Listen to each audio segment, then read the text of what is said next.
All right, we're just waiting for Commissioner Janoff. I'm here. Here we go. There you are. Okay. That was excruciating. It took a lot longer than normal. And let's see, Commissioner Thomas is here, but doesn't have her camera on. So. And now she does. Welcome. All right. Good evening.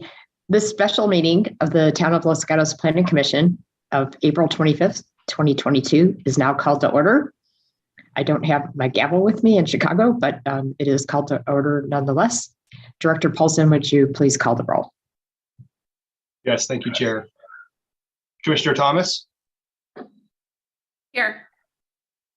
Commissioner Janoff? Here. Commissioner Raspy? Here. Commissioner Clark? Here.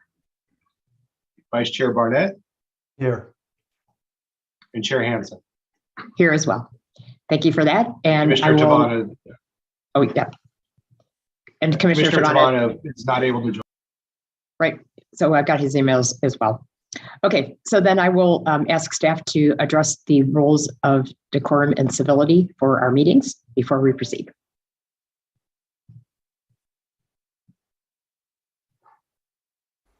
The public is welcome to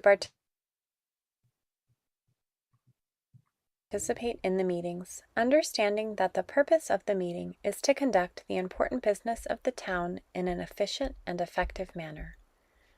For the benefit of the entire community, the Town of Los Gatos asks that all speakers follow the town's meeting guidelines by treating everyone with respect and dignity. This is done by following meeting guidelines set forth in state law, in the town code, and on the cover sheet of the agenda. The town embraces diversity and strongly condemns hate speech and offensive hateful language or racial intolerance of any kind at board, commission, or committee meetings. Town council and staff are well aware of the public's right to disagree with their professional opinion on various town issues. However, antisocial behavior, slander, hatred, and bigotry statements are completely unacceptable and will not be tolerated in any way, shape, or form at board, commission, or committee meetings. All public comments at the board, commission, or committee meeting must pertain to items within the subject matter jurisdiction of the town and shall not contain slanderous statements, hatred, and bigotry against non-public officials. The town will go through the following steps if a disturbance results from a member of the public not following these rules. If participating remotely, town staff may mute the individual with an explanation for the record of why muting occurred consistent with this policy. If participating in person, the chair may call a recess for violation of this policy, resulting in the immediate cessation of the audio and video recording and the commissioners exiting the chamber or meeting room. Staff will determine if the individual should be removed or if all members of the public should leave, depending on the extent of the disturbance. In the event that all public members exit, only the press would be allowed back in the meeting. Once the individual or individuals leave, the commissioners would return to the chamber or meeting room and the chair would resume the meeting. Persons disrupting a board, commission, or committee meeting may be cited for violation of the California Penal Code, Section 403.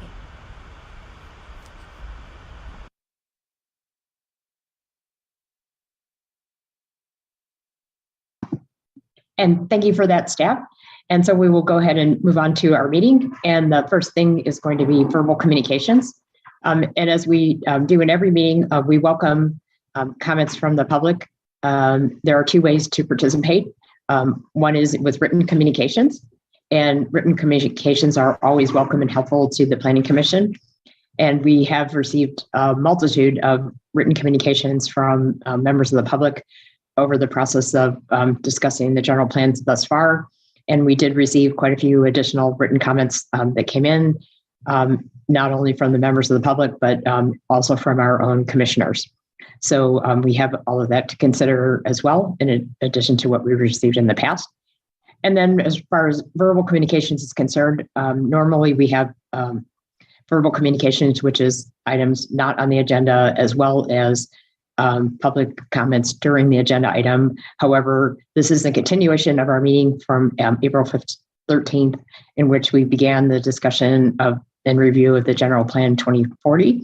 And we took all of the verbal comments on the agenda item of the general plan and the final EIR at that time. So tonight we will be doing verbal communications for items that are not on the agenda. So if anyone would like to speak, we would ask you to limit your comments to 3 minutes and speak on items that are not on the agenda, which is the general plan and the final EIR. It would be something else other than that. So is there anyone that would like to speak in verbal communications? Thank you, Chair. Ms. Quintana has her hand up, so I will move her over.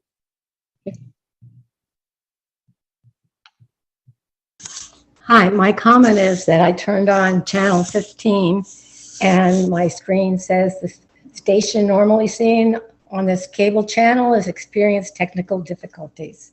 So the meeting is not on channel 15. Thank you. Thank you for letting us know about that, Ms. Quintana. And as staff, is there anything we can do to have someone look into that? Thank you. We are working on it at this time. We're working with KCAT to resolve the issue. Okay, so a recording of the video will be available online. okay, so including this portion of the meeting while it's not on television, right? Okay, very good. Is there anyone else that Recording would like in progress. Okay.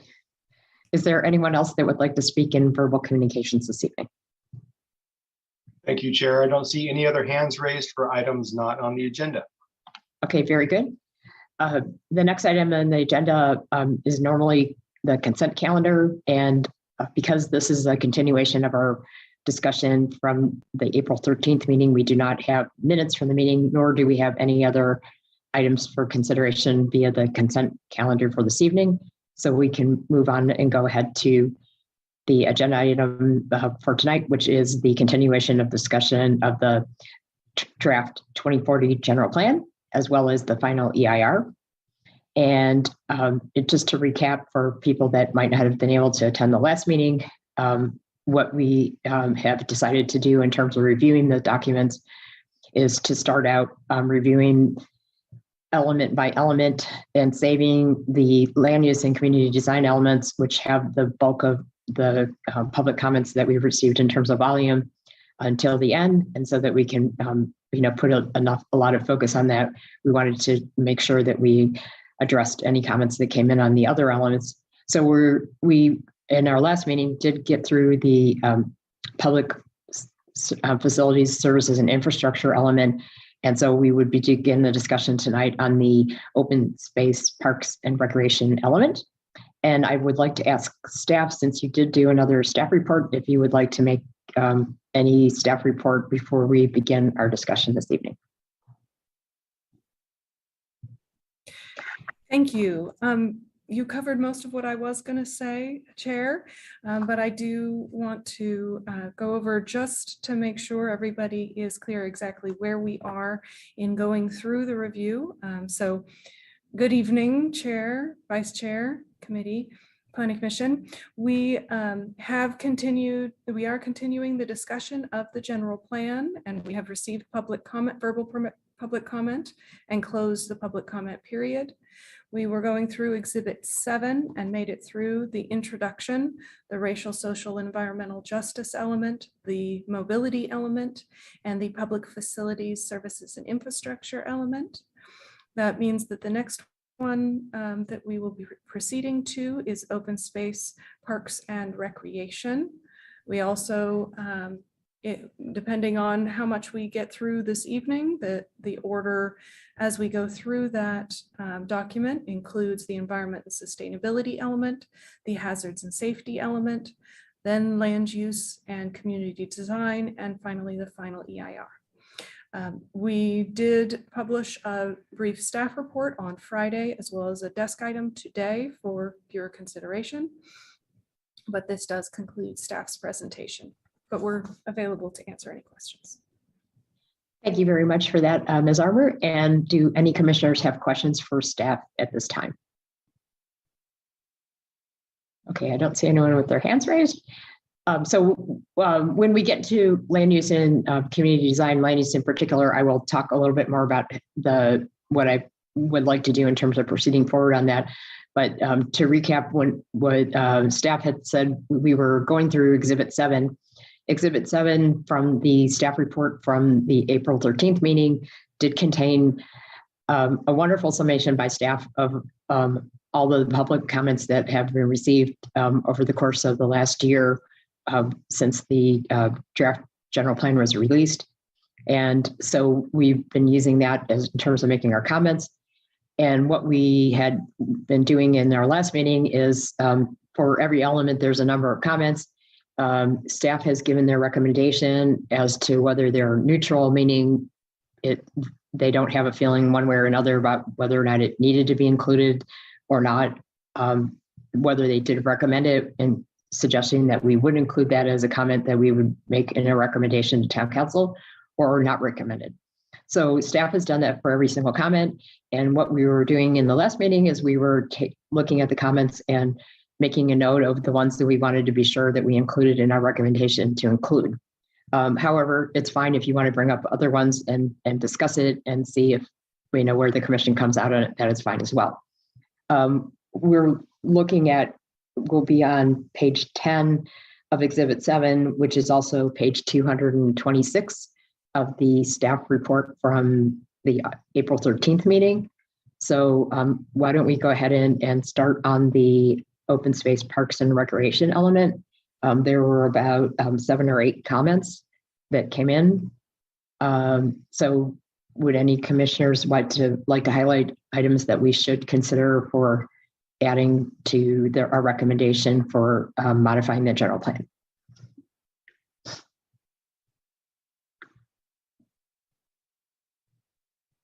Commissioner Raspi. Thank you, Chair. I'll just begin. I thought that recommendation numbers 81 and 84 should be considered as part of our recommendations set to town council. With respect to item number 86, while I thought the notion of additional play fields is a worthy goal, I think limiting it to soccer fields as opposed to any other kind of fields felt inappropriate. And so if you want to consider that, I would make that a more generic recommendation.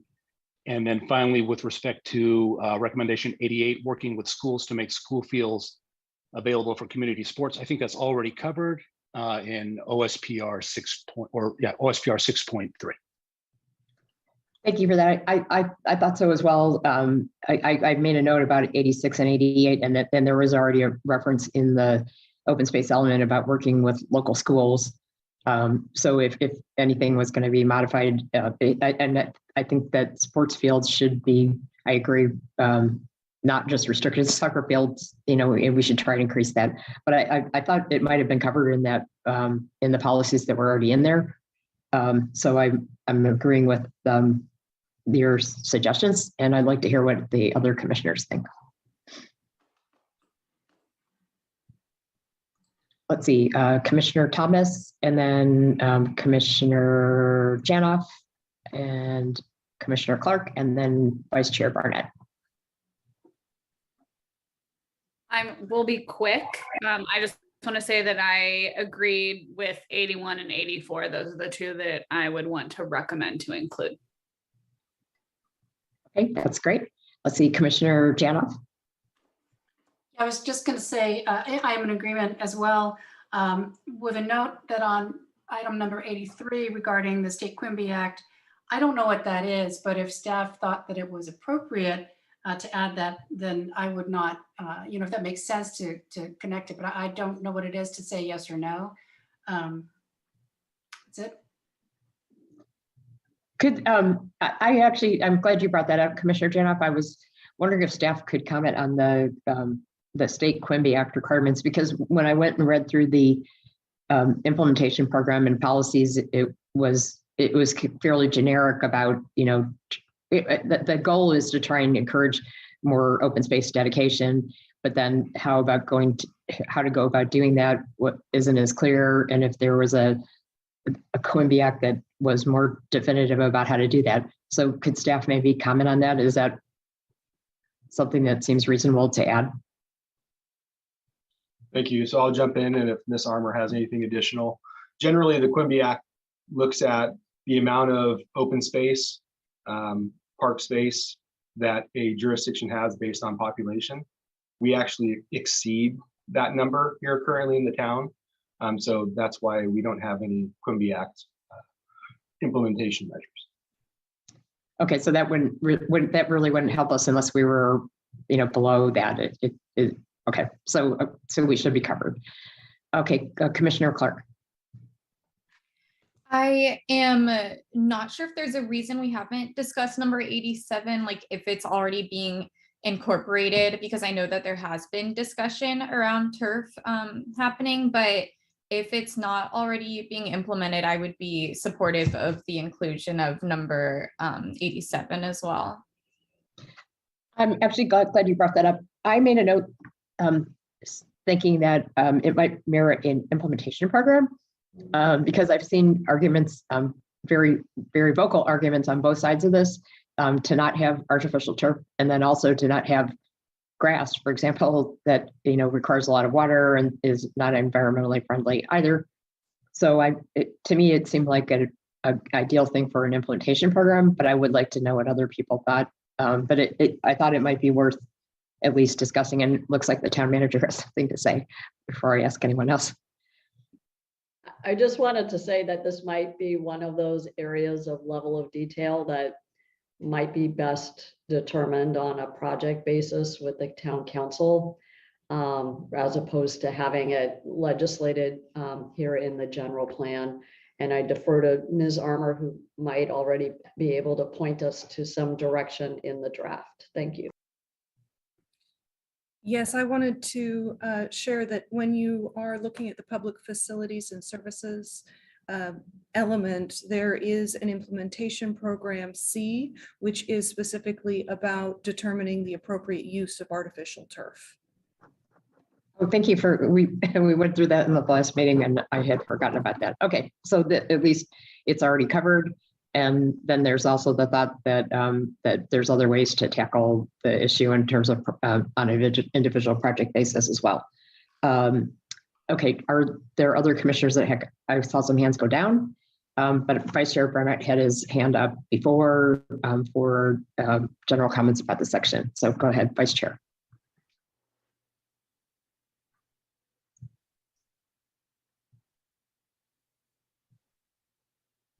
You're on mute. I could have gone all night like that. I agree with the comments that have been made so far. I had notes to that effect, but I wanted to bring up comment 85.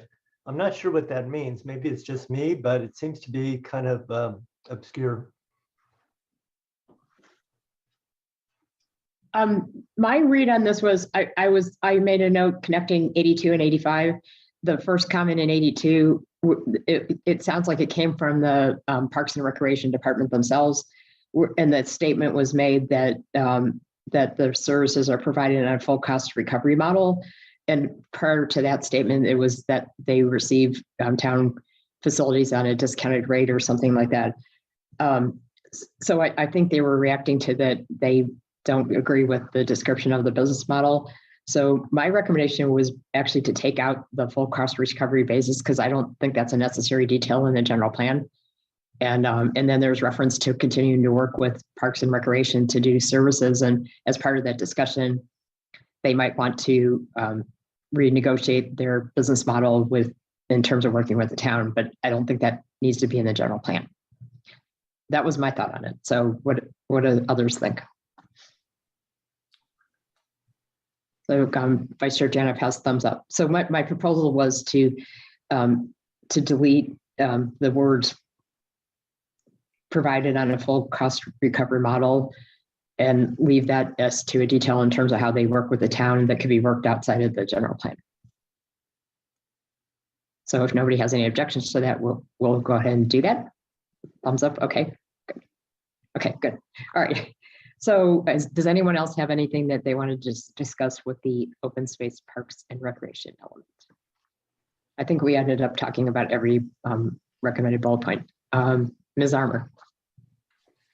Just wanted to remind the chair that last time we did do a motion for each of the chapters as to what the committee or commission was interested in moving forward with.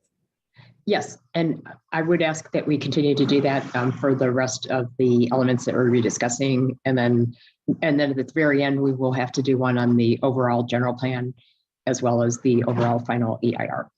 So would someone like to make a motion to accept the open space parks and recreation element with the changes that we've recommended in this discussion? Let's see, Vice Chair or not, or Commissioner Janoff. Commissioner Janoff would move to incorporate the changes as recommended by the commission so far on open space parks and recreation. Okay, is there a second? Commissioner Clark. Second. Thank you for that.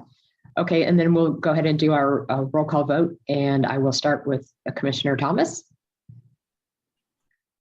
Yes. Commissioner Raspy. Yes. Commissioner Janoff. Yes. Commissioner Clark. Yes. Vice Chair Barnett. Yes. And I vote yes as well. So then now we can go ahead and move on. And staff, you did have a record of what we discussed and you had a nice recap of what we discussed last time in the staff report for this meeting. So yes, thank you. I've got item 81, 84, and removing the phrase provided on a full cost recovery model. Perfect. Okay. So then the environmental sustainability element is the next element we would discuss, and there are actually quite a few more comments. Before I ask any commissioners for comments, I wanted to ask staff a question. In looking at number 104 and 105, it looked like it came from Valley Water. And so what we had done in our previous meeting is, since they are the experts, of course, on their subject matter, we had just accepted those comments at face value without discussing them. So I'm going to ask staff what their thoughts were about 104 and 105. Thank you, Chair. As stated in the staff report, staff's response to those was neutral. That revised wording, if that is the will of the commission, we could make those changes. They could either be considered first or could be part of your motion. I'm happy enough to go with having the commissioners, recommend that. But I mean, I'm going to give the guidance that since we had done this previously with some of the other entities, that might be worth considering to do that. But I'm happy to have a discussion about it if someone wants to bring it up. But since we're doing this thing where we're going to accept certain comments, then hopefully it'll be recommended by one of the commissioners. So that being said, like I said, there are, it's on page, the bottom of page 10, as well as page 11, and goes on to page 12 and to page 13. So it looks like there's about 20 at least comments that we should be considering or not considering. And I would also say that although we've been proceeding this way anyways, if staff is recommending not to include them, they generally have a very good, well thought out reason for that. So unless we feel like we should discuss it, that there's no need to bring those up. So I'll start with Commissioner Thomas. Thank you, Chair Hansen. I was just going to say, because there are so many for this one, do we want to chunk it out by 10 or so, just so that we're not all talking about all of them all over the place, or do 89 through 96 first and then the second page 11? Okay, by page. Let's do it page by page. Let's do the comments on page 10, which are 89 to 96. Perfect. So of those, which ones would you want to include? I would like to include 89, 90, and 91. I think that they are, town recommended, staff recommended. The other two are just making things more thorough, which I think is good. I think that I also feel strongly about 95 being recommended. And it would definitely require a list of key terms to integrated pest management of integrated pest management. But that is something that should be used. That should be the model that we should be using. That's like the best model out there for managing pests and reducing the use of pesticides in particular. And then number 94, I did have a question. Oh, actually, sorry, I'll get to that next. I do not think that we should include 93 or 96 because for 96, I don't think that policy I don't think that we can actually ensure minimize potential damage to public health, native plants, birds, and other wildlife, if that makes sense. And then for 94 or 93, I do not think that we should include while reserving some open space preserves for undisturbed habitat, because I believe that is often that might be used, that has the potential to be used like in a NIMBY way. And I think that it's covered. What we need for the town is covered in that policy already. And then I did have a question about 95, maybe for Commissioner Raspy or the town attorney, just adding and natural communities. Is that helpful in policy and like informing policy, or does that make this is it too vague, or does it make it too grand because it's requiring? And you mean on 94, not 95, right? It's 94 yes, that has. Sorry, on 94. Yes, on 94. Okay, well, I'm glad you asked that because I also had a question. I was like, how do you define natural community? Yes. But Commissioner Raspy, if you had your hand up, and then Commissioner Clark does as well.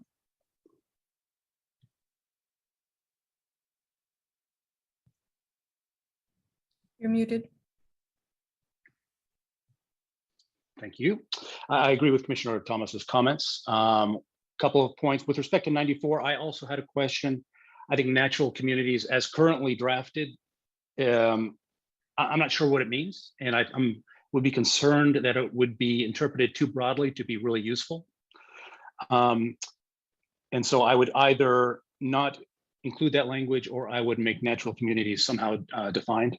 And then with respect to 96, I also share Commissioner Thomas's concern regarding with the word ensuring, because I don't think we can ensure, but I think it's a noble goal, and perhaps we could substitute the phrase working towards. So we're working towards minimized potential damage to public health. So it doesn't put an obligation on us, but it certainly espouses our desire to achieve what I think is a noble effort. Thanks, Chair.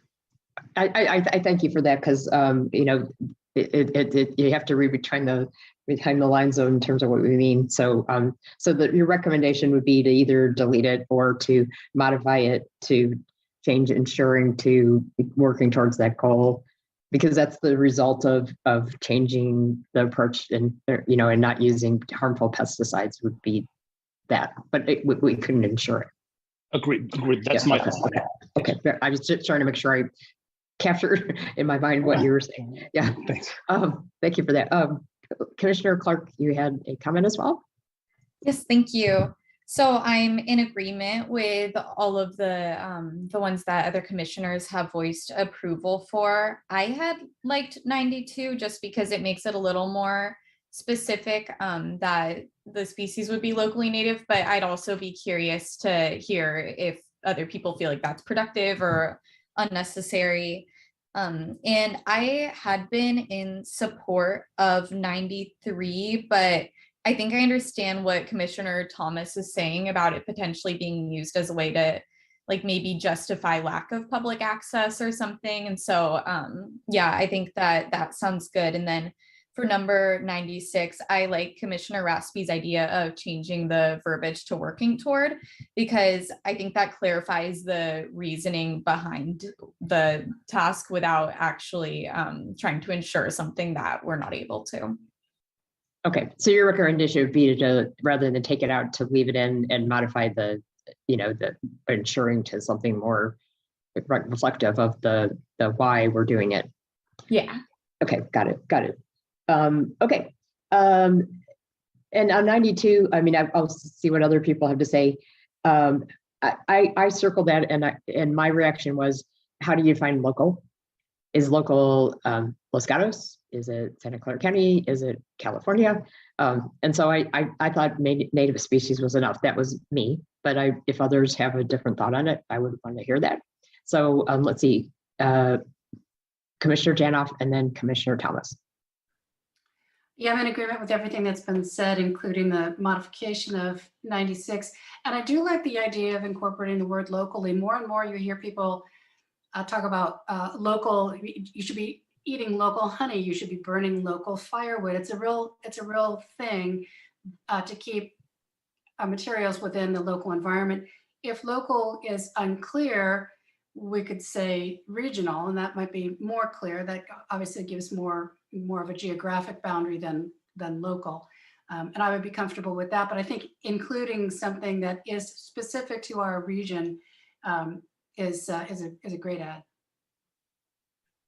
And just to clarify my comment, I was, as long as it was clear what local is, I had no problem with that, because, you know, what's good for Southern California might not be good for us, right? And so, you know, I heard everything that you said. Commissioner Thomas and then Commissioner Clark. So thank you. I did not mention this one, and I do not support it because for multiple reasons. And I would say that there are definitely resources, official resources and documentation of what species are local to like the town, to Los Gatos. And there are many maps of that. Many of those are old.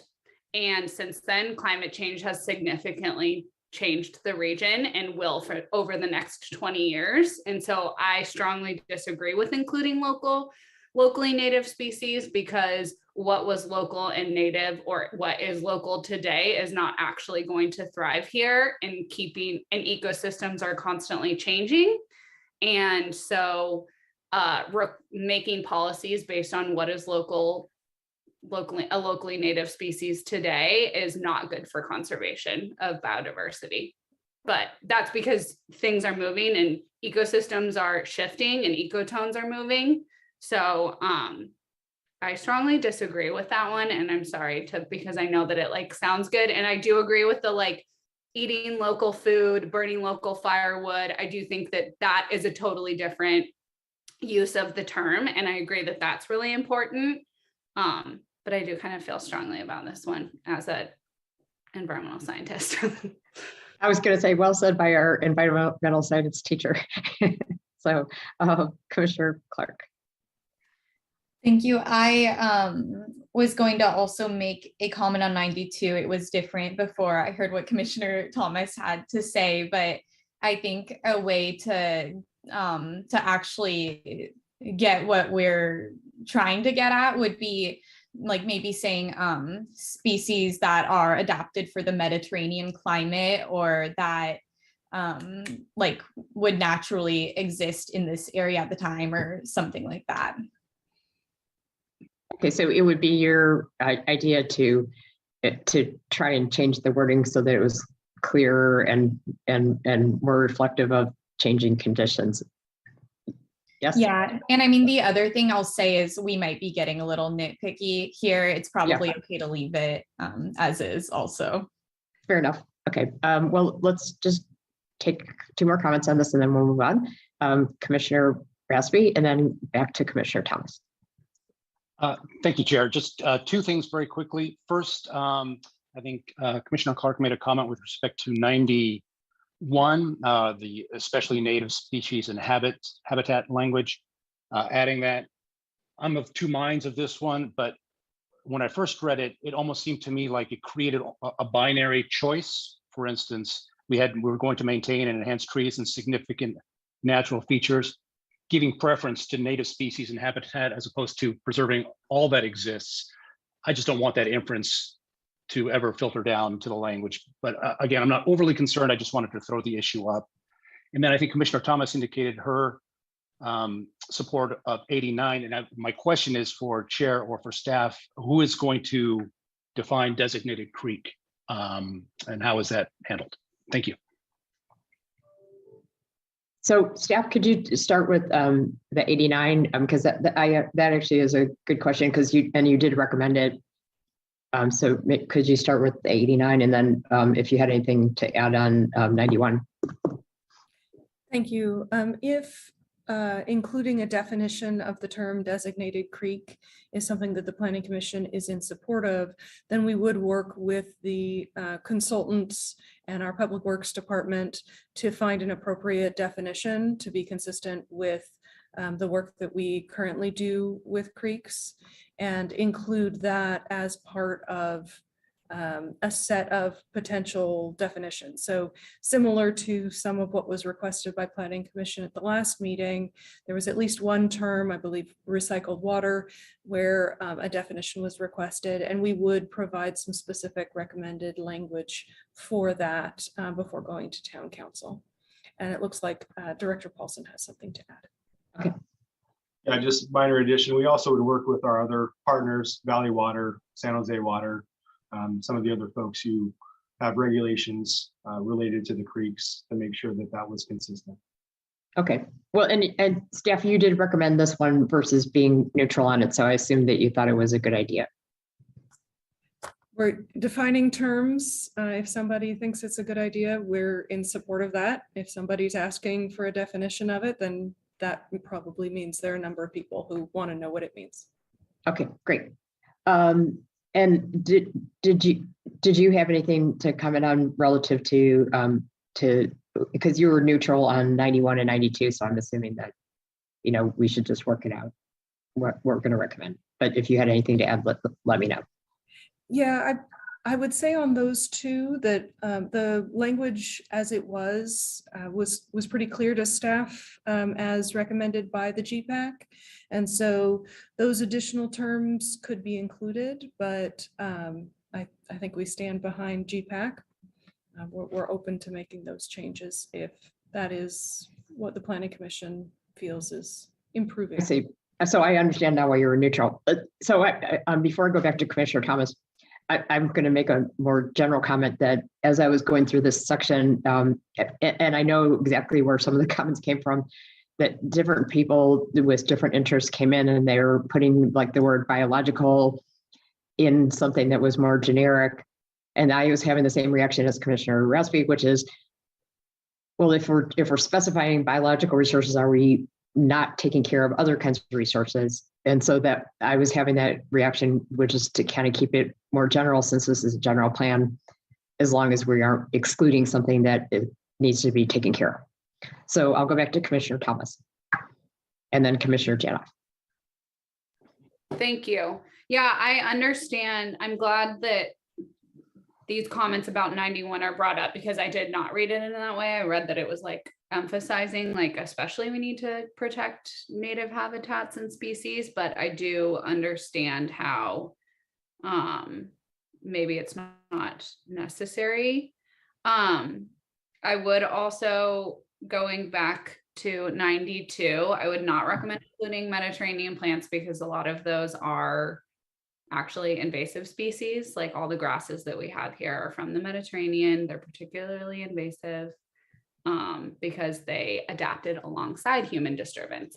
So I think that native species really does cover what we're wanting it to cover, because I do think that in the world of landscape design guidelines, native species, it has a very specific definition. There are very specific lists across the state, countywide. There's a countywide list that already exists for rebates and things like that. So I do think that keeping it just at native species is like going to achieve the goal that we want, basically.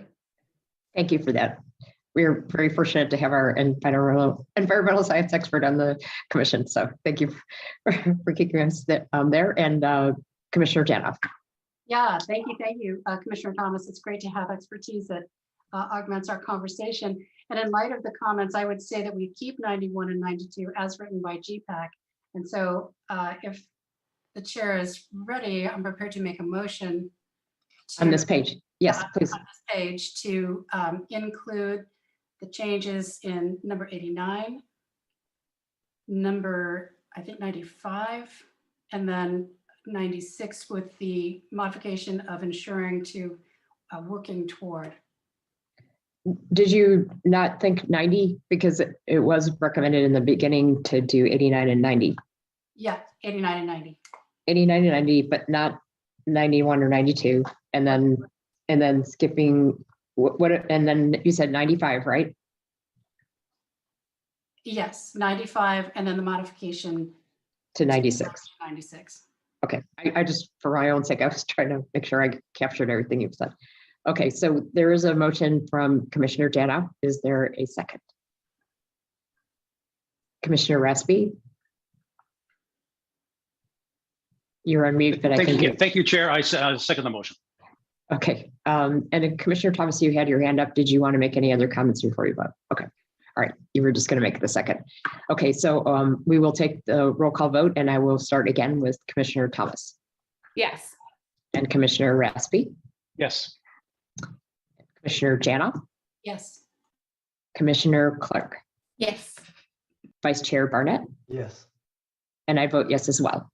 All right, great. So we got through page 10 of the environmental and sustainability element comments. And so now we will go on to page 11, and that includes comment or number 97 through 104. Actually, just for the sake of argument, let's include 105 because 104 goes on to the next page. And we'll go up to 105 because 104 and 105 both came from Valley Water. So we'll cover from 97 to 105 under this discussion.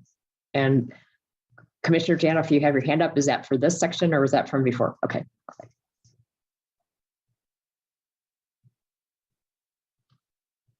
All right, so comments on 97 through 1, Vice Chair Barnett.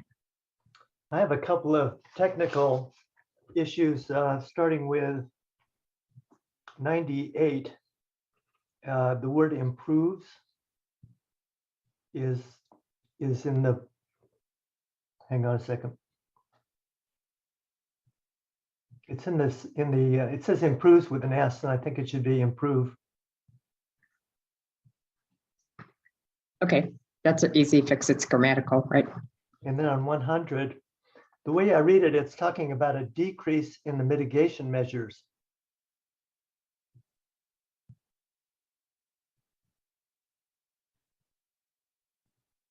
So you're saying but the way you're reading is that we should decrease mitigation members. Is that correct? I think it's saying to decrease mitigation measures, but I don't think that's the intent.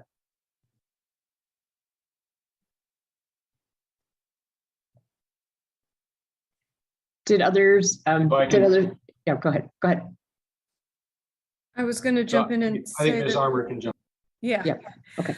So my memory of this comment was that they wanted to clarify that reducing vehicle miles traveled is not the only way to reduce noise and air quality impacts. And so it might be that slightly modified language would get at that point more appropriately or more clearly. Okay, I read it the same way that you described it, Ms. Armour, but maybe others read it the same way that Vice Chair Burnett did. So, but we should be clear. And I lost track of who raised their hand next, so I'll just go with Commissioner Clark, and then Commissioner Thomas, and then Commissioner Raspy. Thank you. So for numbers 100 and 101, I felt like if we're going to do that, we need to at least provide an example or two of what those things are, because for me, it made them a lot more unclear to me when I was reading them. And so I think if people feel like there is an understanding of what that would mean and we don't need that, then that's great. But for me as a reader, I felt like it was a little too ambiguous. Okay, because, well, so in that same one, it does explain what an example of something that would decrease VMT is. So you're saying we're not being clear about other mitigation members or measures from the noise and that would help improve noise and air quality. Do you mean where it says TDM programs? Yeah. Okay. Yeah, that's a good point. I'm And asking so if it would just I'm- say that and kind of be referring to it, even though that was already there in a way. Okay. Yeah. All right. So you think it could be clearer if we, I we think could have so. examples. Yeah. But I'm good with that change of like the theory of it. Okay. Let's see, Commissioner Thomas and then Commissioner Westby. Thank you. I also felt like I wasn't sure if it was those for 100 and 101, if that made them too broad. I know that this is like supposed to be a big and broad document, but for 100, because VMT is like the gold standard for reducing, for mitigating air pollution, I'm not sure if including other impacts, I'm not sure if including other options is appropriate. And I would kind of actually, I think, like to hear from staff or maybe the town attorney on that, because I don't want us to get in a situation, but I'm pretty sure like VMT is traditionally like what is most often used. And then same with 101 are requiring developments to incorporate site planning techniques. Is site planning techniques just like the standard that is people that are doing this know exactly what that means, and including other is just making it more confusing and actually not legal, kind of, if that makes sense. So those are my two comments about 100 and 101. And I see some people are popping up and other hands are up. So I know that. And so Mr. Kim must be staff because he's not commissioner, and he's listed as a panelist. So yes, if you could help us with this, that would be great. Yes, good evening, commissioners. Ujai Kim, the town engineer. Regarding item 100, I would just be cautious about adding that additional phrase in there because it is related to CEQA requirements. I'm talking about VMT. If anything, maybe changing that word "or" to "and" might help. But again, I would just be cautious about substituting VMT requirements with other elements. Thank you. That's a very good point, because we are treading on CEQA in this comment, and we don't want to have something that's in conflict with CEQA law. So let's see. Does someone else from staff have something to say? Dr. Paulson, did you have something to add? Yes, thank you. So just for some big picture context, kind of the intent of this is if VMT is going to create air and noise impacts, those are all impacts that are going to be reviewed. VMT will have impacts, air pollution and noise. They'll each have their own sections. They'll each have mitigation measures. And so that's what I think this was originally trying to capture, is that, there's reductions to VMT, which also might reduce impacts to both air quality and noise impacts. And then the other techniques, again, from a noise perspective, there'll be if you have, for instance, residential uses near a freeway. There's usually a handful of mitigation measures, whether that's a sound wall of some height, whether that's having a high efficiency HVAC system, so that folks don't have to necessarily open their windows and be subject to those. Obviously, that's a choice if folks want to do that, but those are the types of things that typically are in those categories as mitigation measures in the document, just for big picture information for the commission. Okay, no, that helps. Thank you for that. Commissioner Westby. Thank you, Chair. First, I agree with Commissioner Barnett's comments with respect to 98, and then I think he's correct in 100 that as currently drafted, it would require a decrease in mitigation measures, which is actually the opposite of what we want. And then taking staff's comments into account, I think maybe if we are going to insert a phrase into 100, perhaps a better phrase might be "and related noise and air quality impacts." That way, it's supplemental to the VMT, and it's still we are interested in managing noise and air quality impacts that are related to vehicle miles. So rather than casting the net too broadly. So I would suggest that change to 100 if we want to include language. And with respect to other recommended changes, I would also recommend changes 103 and 104 and 105 as well. Thank you, Chair. Okay, 103 and 104 and 105, because I was asking you guys to, since those came from Valley Water. Let's see what the other commissioners think. Commissioner Gatos, then Commissioner Clark, and then Commissioner Thomas. Yeah, on 100, I guess after hearing discussion, Commissioner Raspi's recommendation is a good one. Although I think if we just take out, and we'll leave the language as GPAC recommended, I think that's simplest. Same with 101. I mean, it's rather than trying to get nuanced about these things, it's pretty broadly traffic generated, and I think that's clear enough. With regard to 103, I wasn't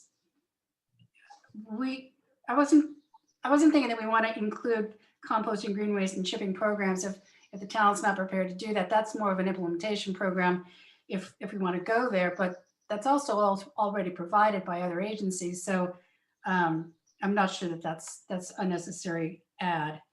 And then I'd be in favor of incorporating 104 and 105 per Valley Water recommendations. Okay, no, thank you for that.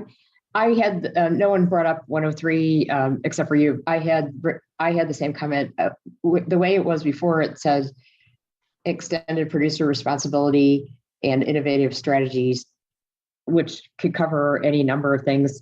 And then I thought about 20 years in the future. I don't know that it won't be the case, but maybe there's something else besides composting and chipping programs, and that might be helping to mitigate environmental effects. So I thought it would be better to just leave it the way it was. We might have vaporization. I mean, I have faith. I have faith, especially here in Silicon Valley, for people to come up with really new and innovative ways to deal with dealing with waste. Yes. So Commissioner Clark and then Commissioner Thomas.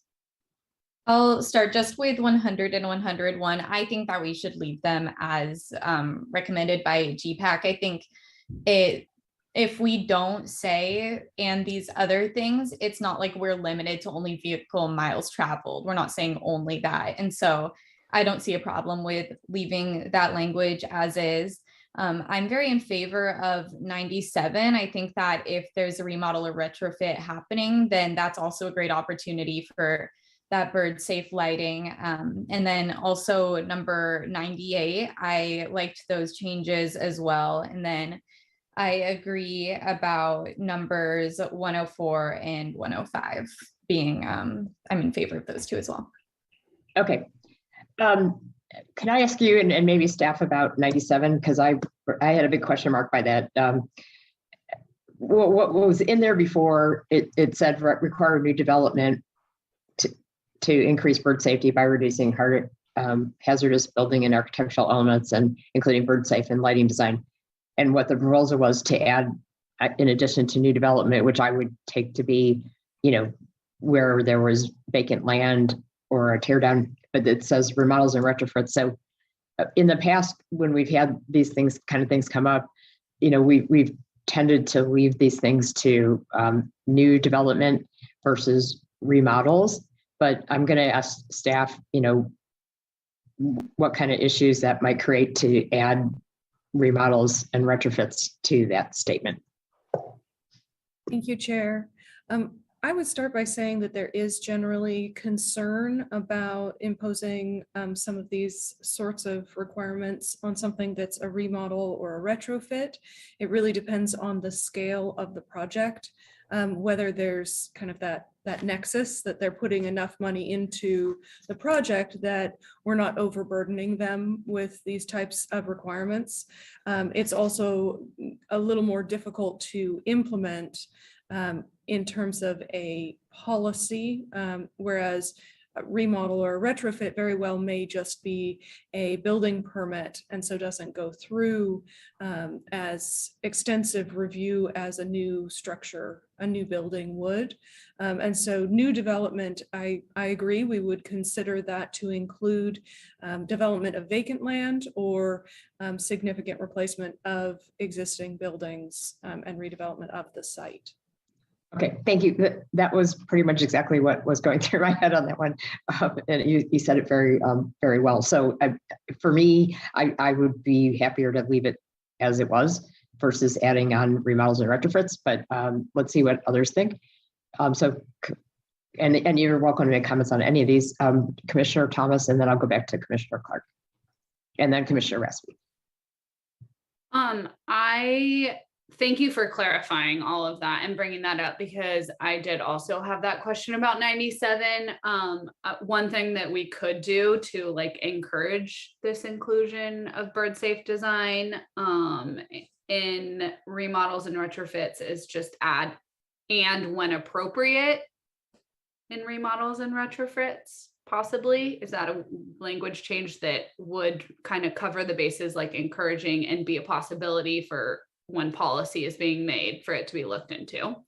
That is my one suggestion with that change. And then for 100 and 101, I agree with Commissioner Clark that I think that how the GPAC originally had it, I'm in support of. If we do want to incorporate any changes, I think that such as the one that Commissioner Raspy suggested, I think that we just need to add a verb, like require decreases to vehicle miles traveled and something other noise and air quality impacts, because that's what is missing from that phrase. Yeah, anyway, those are my comments. Well, considering what, so I'm going to ask you a question back, Commissioner Thomas. So considering what staff said, I mean, what I heard staff say is that when issues are, impacts are identified as significant in an EIR, you have to go back and mitigate them, and you would have to mitigate any impacts. So if the impact generated by traffic happened to affect air quality, it would have to be mitigated. So I'm not sure what it adds, because in the EIR perspective, if noise or air quality was triggered, then they would have to go mitigate it anyways. But so do you still feel strongly about leaving it in there? No, I don't feel strong. I'm fine with not leaving it in, but I was saying if we were going to leave it in, I think that we need to add a verb. That's like my only thing that I feel strongly about. But no, I agree. I do think that 100 and 101 become redundant in the way that they're written. And we've covered the bases with how they were originally written. And these were originally written by professionals. So, but for 97, I am interested. Do people think that "and when appropriate" would be helpful for adding in the remodel, including remodels and retrofit? Like staff, I don't know if you want to comment on it, or other commissioners. I'll let staff. Director Paulson has had his hand up for a couple minutes, so. Thank you, Chair. Yeah, just to let the commission and the public know, there actually is an implementation program to adopt a bird safe ordinance, which is implementation program N. Those are the types of details that we can consider. And then as it goes through that process through the Planning Commission and Council, they can make the decision on when those would be required versus encouraged. For instance, even if it was ended up being new development only, that doesn't reduce staff's opportunity when we're speaking with folks who are just doing building permits to ask them if they've considered, bird safe options. So I think we're generally covered there, but I just wanted to make sure the commission knew that as they're going through this discussion. No, thank you for that. I had forgotten that we had put that as an implementation program, so that helps. Let's see. I'm going to go to Commissioner Clark, and then Commissioner Raspy, and then back to Commissioner Thomas. Thank you. So now, knowing that it's an implementation program, my only concern would be like limiting it by just saying new development. So I think I'd like to say require that new development increase bird safety and encourage remodels and retrofits to do the same, just to at least have the idea in there that we would like for remodels and retrofits to do that. Okay, so that's a compromise statement that could be modified, or how 97 could be modified. Let's see, Commissioner Raspy, you had your hand up for a while, and then Commissioner Thomas. Thank you, Chair. With respect to 97, as I've been sitting here listening, I think my mind has kind of shifted a little bit. Initially, I thought we were going to create a line drawing problem with including remodels and retrofits. You know, as currently stated, any ADU, any resiting of a property could potentially trigger a whole study of the project to make sure that there's no endangering of the birds. And I'm not sure that's really what we want to, the scenario we want to create. And so the notion of maybe encouraging, as Commissioner Clark says, with respect to remodels, as opposed to making it mandatory, that might solve that problem. But any requirement that remodels be required to take into account additional bird safety, I think would be problematic. And then jumping down to 100, I had earlier suggested some changes, but as we've discussed it, I agree with my fellow commissioners that we adopt the GPAC language for 100 and 101. Thank you. Thank you for that. Before I go to Commissioner Thomas, I did want to make a point, and this happened a while ago, but a personal experience that I had as a resident when we went to remodel our kitchen. When the inspector came in, they wanted to check all the smoke detectors in the house, which I didn't think was a bad idea, but it was unrelated to the actual matter at hand, which was the kitchen. So as I was thinking through this, I remember that experience, and you know, that would be my concern about doing something with this, and not just leaving it to the implementation program to get more thoroughly vetted, which is that this thing could kind of create, even with the word encourage, that you know, there might be some expectation that even if you're making a very small change, like, you know, changing your, you know, something that's just a couple $1,000s, that you might be having to look at issues in other parts of your house. So that would be my only concern, but I'm okay with leaving it in there, as, you know, with the knowledge that it's going to get better vetted in implementation program N. So Commissioner Thomas. I could go either way on that one. So I'm happy to do whatever the majority of commissioners would like. I do want to point out for number 103 that there are essentially like 3 different implementation programs that cover how to become a zero waste town, and they include things like composting, green waste, shipping programs, all of that. And so I do think that that's like too specific to include in this goal, because we have them as implementation programs, and they're probably going to be part of the solution. All right, very good. Commissioner Janoff. So I'm prepared to make a motion at this time. Okay. In light of all the great discussion, I think where we are landing is that 97 could create problems unforeseen, and that's not what we want to do. And so I'm seeing only number 98 with the modification that Vice Chair Barnett recommended. I guess as well as landscape and biological resource, I didn't have a problem with that, and 104 and 105. And those are the changes that we would agree to modify.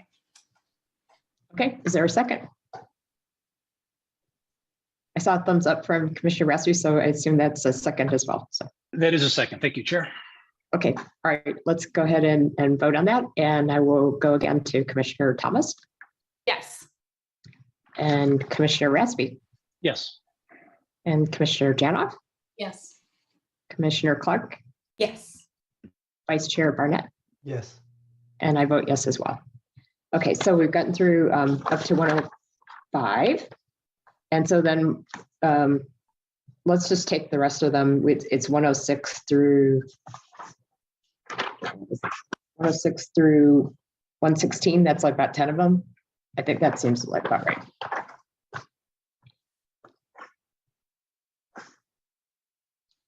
So 106 through 116 would take us to the bottom half of page 12 and the top of page 13 of Exhibit 7.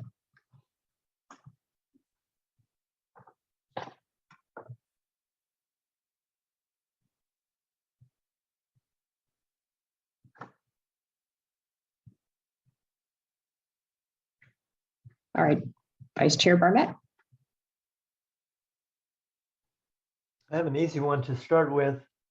On number 112, I think we should say encourage wastewater recycling. So there's no implication about a mandatory program. I like that. Okay, so that's an easy one. So you would say, yes, add 112, as long as it was reworded to say encourage wastewater recycling.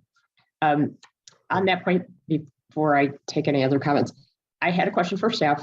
I thought, at least when I looked into it a few years ago, that it was really hard to get and really expensive to get gray water recycling for landscaping, get the infrastructure put in. And it has moved since then, but I'm offering that in support of Vice Chair Barnett's thing. Certainly it was something that it would be motherhood and apple pie to want to encourage, but I don't know how practical it is in the current environment. So I'm asking staff if they have any knowledge of that. Yes, thank you, Chair. We don't currently have facilities in town for that, but I will pass it off to Woo-Jae Kim to add more. It looks like he's turned on his camera. Thank you, Mr. Kim. Yes, Woo-Jae Kim, town engineer again. Yes, for town facilities, we don't have such infrastructure set up, but we could definitely look into it further. And the wastewater for landscaping, the way I read this policy is that for both private and public, to investigate a separate piping system that could be used for landscaping. And there are certain gray waters that you could repipe so that it could be used for landscaping. And that's how I'm reading it. And it is something, as Commissioner Barnett has spoke, to investigate the feasibility of a wastewater and encouraging such improvements. And that could definitely be done for private developments, and that maybe they choose to do that for water conservation and so forth. So yeah, there's possibilities out there, but definitely adding the term encourage might make some sense. Okay, all right, thank you for that. Thank you. Director Paulson, you have your hand up, and then I'll go to the commissioners. So. Thank you. And so just to step back, so this is a public comment to add a new policy to this effect. I would just draw the attention of the commission to implementation program UU and VV, which are water reuse and rainwater. UU is develop an ordinance and guidelines to provide for the installation of gray water reuse in residential and business uses, particularly for landscape irrigation. So there is a program to look into that. And then rainwater is implement rainwater harvesting in municipal facilities throughout town and encourage residents and businesses to use rain barrels or other rainwater reuse systems and offer incentives where possible. Okay, no, I think that helps a lot because I mean, I think that the general policy and direction in the plan is clear. And then with those implementation programs, that adds more definition to how we would do it. But we'll see what others think. And let's see, I thought Vice Chair Burnett was right after staff, and then Commissioner Clark, Commissioner Espy, and Commissioner Thomas.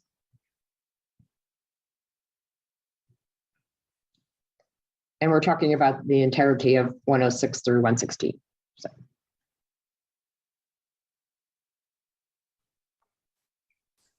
Vice Chair Burnett, you're on mute.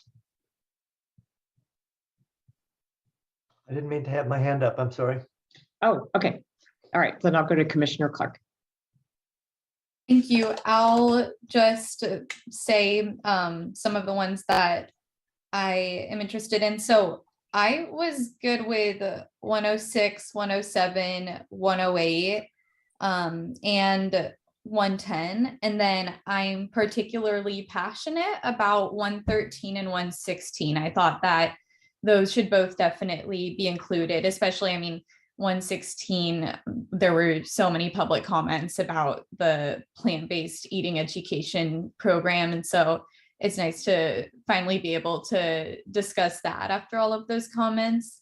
And I think that conducting a wildlife corridor study would be a really good thing, and that is something I've been hearing more and more about. And if we're going to be doing anything about that, it's probably important to understand where our town is with those at the moment. Okay, I'm going to ask you a question back on number 113. Since Commissioner Janoff and I were on the commission when we did the fence ordinance, and here's what kind of came up when we did the fence ordinance. We had two groups of people.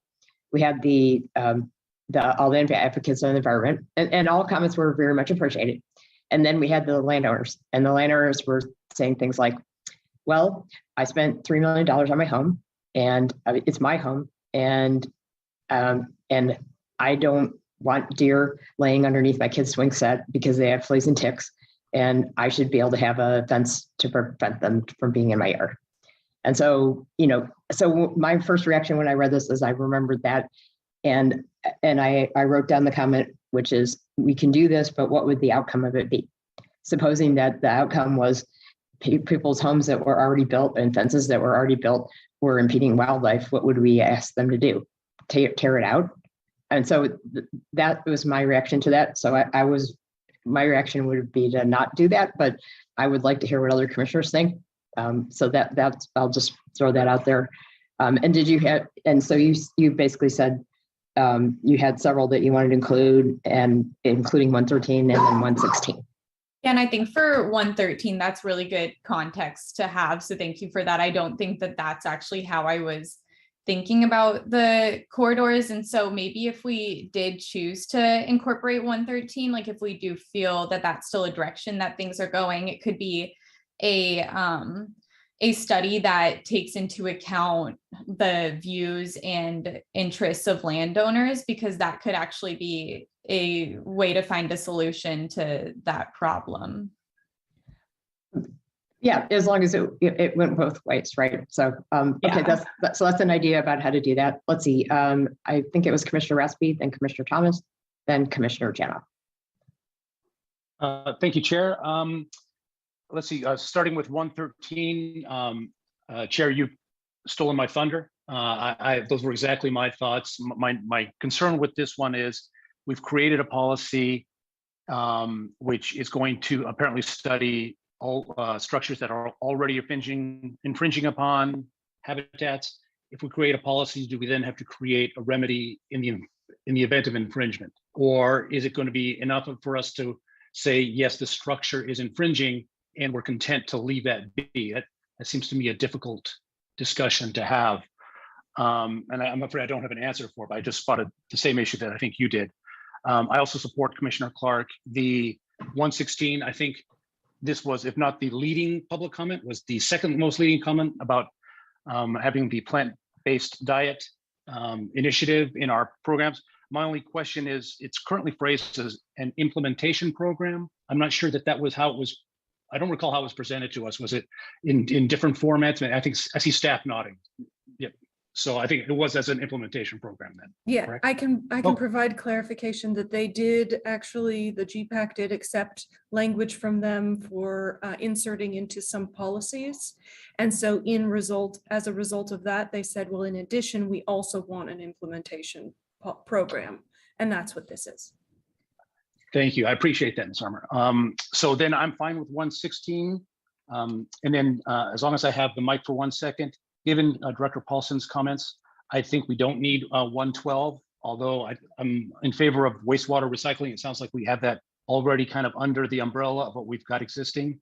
And then the only other thing I would add, I would include 107. Thank you much.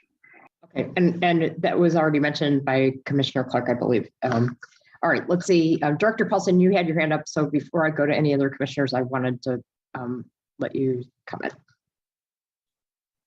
Thank you, Chair. Just wanted to add a little more information regarding 113. That probably would not be a good policy. We do have an implementation program, M, which is movement corridor plan, which does look at that potential for linkages for wildlife. So I think that would be covered sufficiently in that, should the commission agree. Okay, so what you're saying is that we do have an implementation program that sort of gets at that. And I also had that thought about 113, which is that if we were to go in that direction, I would want it to be an implementation program and without too much structure to it until it had more discussion, because we want to avoid unintended consequences. Okay, so then Commissioner Thomas and then Commissioner Janoff, and then I'll go back to Commissioner Raspi. I agree that numbers 112 and 113 are really covered in implementation programs, but I did have a couple of questions about that with regards to number 113 and implementation program M. Do we need to add to the implementation program, like not just ordinances designed, standards and ordinances designed to conserve these movement corridors, but like, should we also be looking into possibilities of building infrastructure that can link corridors? Because I think that like, from my experience understanding, it's not real, like we've already disrupted the corridors. So at this point moving forward, if we really want to achieve like protecting our local biodiversity and ecosystems, we need to relink corridors that we've, disrupted. For example, like under Highway 17. I know that's a huge project and that's not something necessarily that the town would be able to just like willy-nilly decide to do and pay for. But I do know that there is grant money and funding out there for that. So could we possibly add to implementation program M, like looking into that possibility instead of just putting ordinances in? Because I think it's more about reestablishing corridors versus like stopping the disruption of them moving forward. And then I do feel like we've totally covered 112, except I did have a question also for staff about that one a little bit, related to when we say develop an ordinance and guidelines to provide the installation of gray water reuse in residential and business uses. Does that also include looking into building the actual infrastructure to residential neighborhoods? Because I know that, for example, like my school right now is remodeling, and in our new building, well, we're building a new building, we're not remodeling. We tore down an old building, building a new building in the city of Mountain View, and the city of Mountain View requires gray water installation, even though our school is not hooked up to any, they don't have the infrastructure to do that through the city, but it's part of, their long-term plans. So they're requiring all development to new development and redevelopment to include a gray water system like purple pipes. So is that what this is covering? Is UU covering that, where we would develop ordinances that would require the installation of a purple pipe system, so that we could then in the future, if there is a possibility, we can actually hook up everyone? Okay. So you had some questions you're wanting staff to answer about 112. Yeah. My Zoom just and 113 as well, as far as more structure to how the implementation program would play out. So I'll yes. Okay. Do we need to add something related to the town actually investigating the infrastructure part? Sorry, my Zoom crashed for a second. Okay, thank you. Okay, so Mr. Kim has his camera on, so I would go ahead and ask him. Oh, I'm sorry, Ms. Armour. I wanted to start off by pointing out a couple of policies that are already in the public facilities and services element. Public PFS 1.5 says encourage the use of recycled and reclaimed water. And PFS 1.6 says ensure proper provisions and conditions are in place for the use of recycled water in areas when this water becomes available. So that may help in terms of, since that's in the public facilities section, that element, that may help support that. But if Woo-Jae Kim has something more to add, I'll pass it off to him. Go ahead, Mr. Kim. Yes, I think there's two sides. There could be a town-wide network of purple pipe system that could be considered, but from my understanding, at least like a couple of years back, that there weren't sufficient amount of recycled or reclaimed water to be distributed. So I might have to check back to see what the availability of that type of water system is.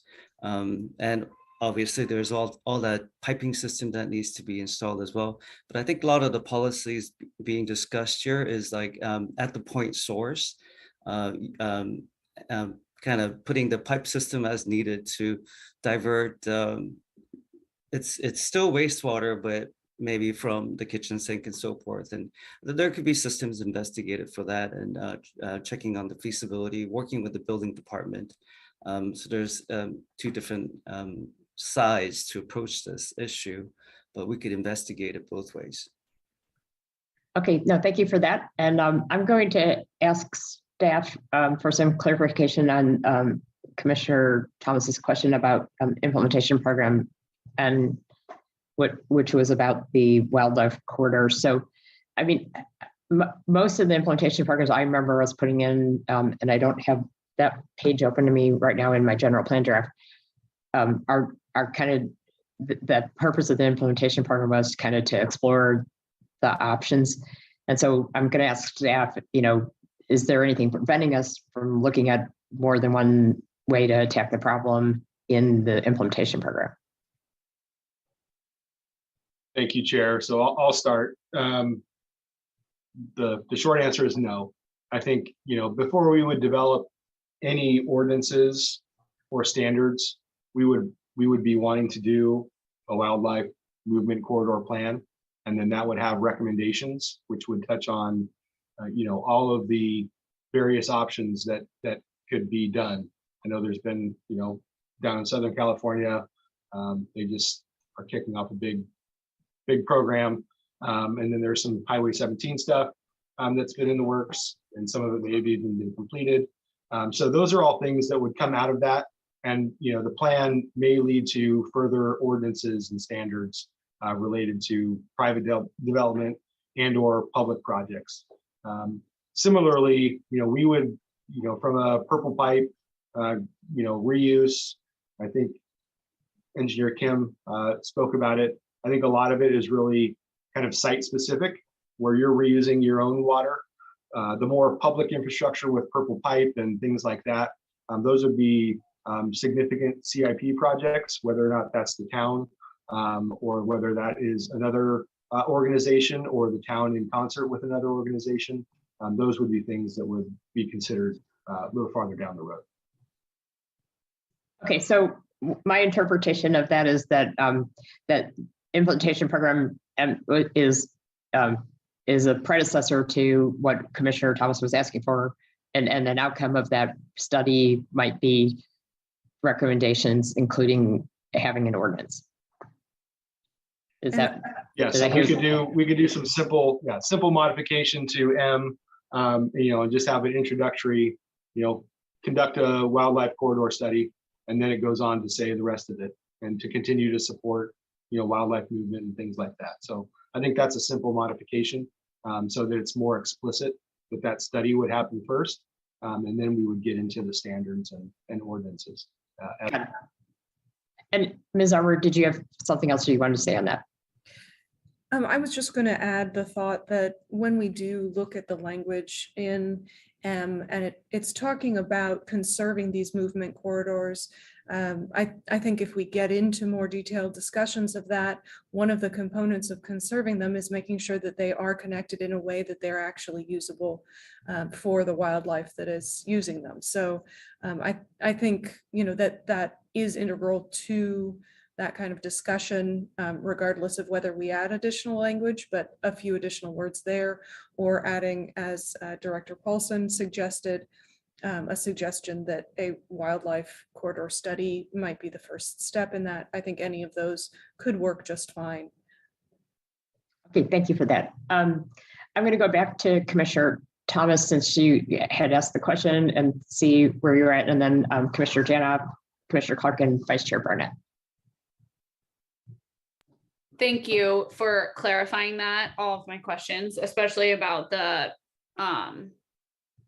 implementation program N, because how I was interpreting it was more restricted. So I'm glad that staff and the town would be interpreting it as like including possible buildings of infrastructure, et cetera. So I do think that that means that 113 is covered. I also do strongly support 116, as everyone has discussed. And then I also would just want to say that I support 107 and 108. Unless there's anything that the town engineer actually has to say about 108. But I think that including groundwater is good, because groundwater is an important resource in our community. And then in 107, and then in 108, I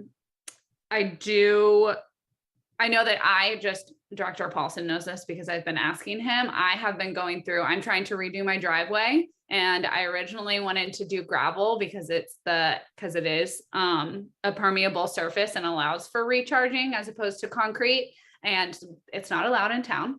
So I'm not doing gravel, but I was just, wondering about if this could cause some conflict with our current ordinances related to surfaces that we can use for things like driveways. I think that's a good question to ask staff, if you could comment on that one, and then I'll go into the other commissioners. Thank you. So, as Commissioner Thomas mentioned, that's correct. We don't allow folks to just have gravel driveways. It becomes a maintenance issue in the public right of way as people track that stuff into the public right of way. There are other alternatives. People in the past have used grasscrete. There's the Hollywood ribbon strips that you see in some places, where you have a smaller impervious surface, and then you have some other areas where that can infiltrate. The challenge is really in the installation. A lot of folks use impervious pavers, but unfortunately they compact the subsurface so much that it really might as well be concrete. So a lot of that is really the installation aspect. But ultimately, if there's conflicts, the general plan is going to require a lot of modifications to the zoning code and potentially other policy and standard documents. And so those will be things that we can revisit moving forward. There may be newer techniques that might allow for some other impervious surface. We would just need to investigate that further following. So I wouldn't be too concerned about putting us in a position where we're going to have a conflict with the zoning code. We're going to have to evaluate a number of things, and that can just be added to the list. Okay, that sounds good. Commissioner Janoff. Yeah, I'm prepared to make a motion based on the discussion so far, but we'll defer if Commissioners Clark and Vice Chair Burnett have other clarifying comments. Why don't I ask them to add any more comments they had, and then I'll go back to you for a motion. Right, I forget who was first, but Vice Chair Burnett and then Commissioner Clark.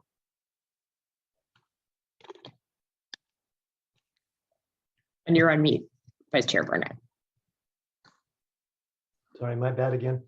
I certainly support 116, but my only concern is, what does it mean that we'll have an educational program to implement for implementation? And I thought we might create some, without overburdening the matter, I thought we might consider some language to trap what we really mean by that. And I could suggest something like periodic speakers, classes, and materials. Otherwise, I'm not sure what we're committing ourselves to. That's a reasonable, I think that's certainly a reasonable suggestion. I'm going to make a comment on the plant-based eating thing before I go to the other commissioners. I certainly think it's a great idea to add this implementation program, but I'm going to go back to the comment that I made to the advocates that brought this up, which is that we have hundreds, more than 100 implementation programs in the general plan, and we don't have a process, and the GPAC actually decided not to have a process because we felt that this is really the domain of the town council in terms of allocating resources towards programs in the general plan. And so it doesn't mean it's necessarily going to happen, is what I'm going to say. But I have no problem at all putting that in there.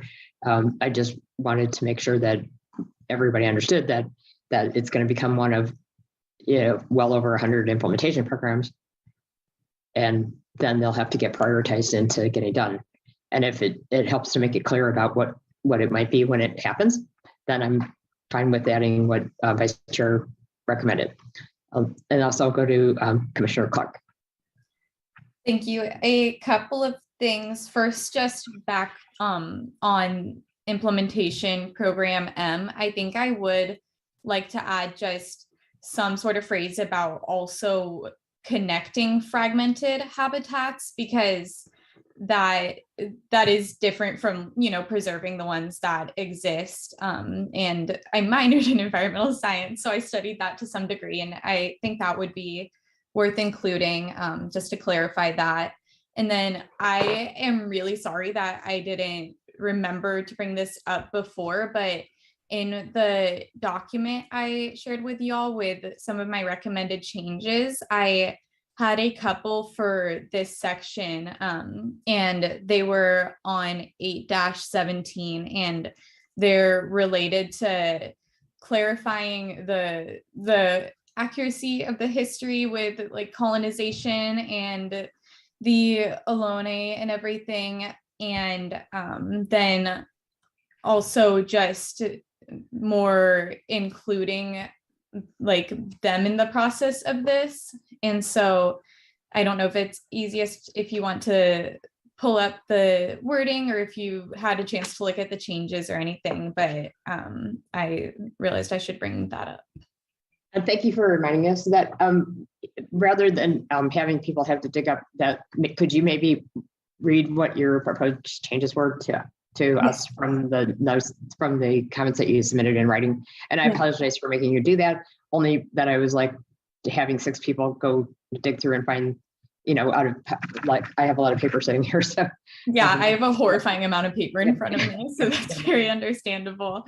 So for ENV 13.8, increase historical and cultural awareness, it says support a community sense of stewardship for historic and cultural resources, both through supporting talks, tours, and other programs that increase awareness and promote Los Gatos as a destination with historic cultural resources. And I want to add on, and through including Ohlone people in the conversation and planning, because I feel like if we're going to talk about our cultural resources, we should be sure to include the like origins of that culture.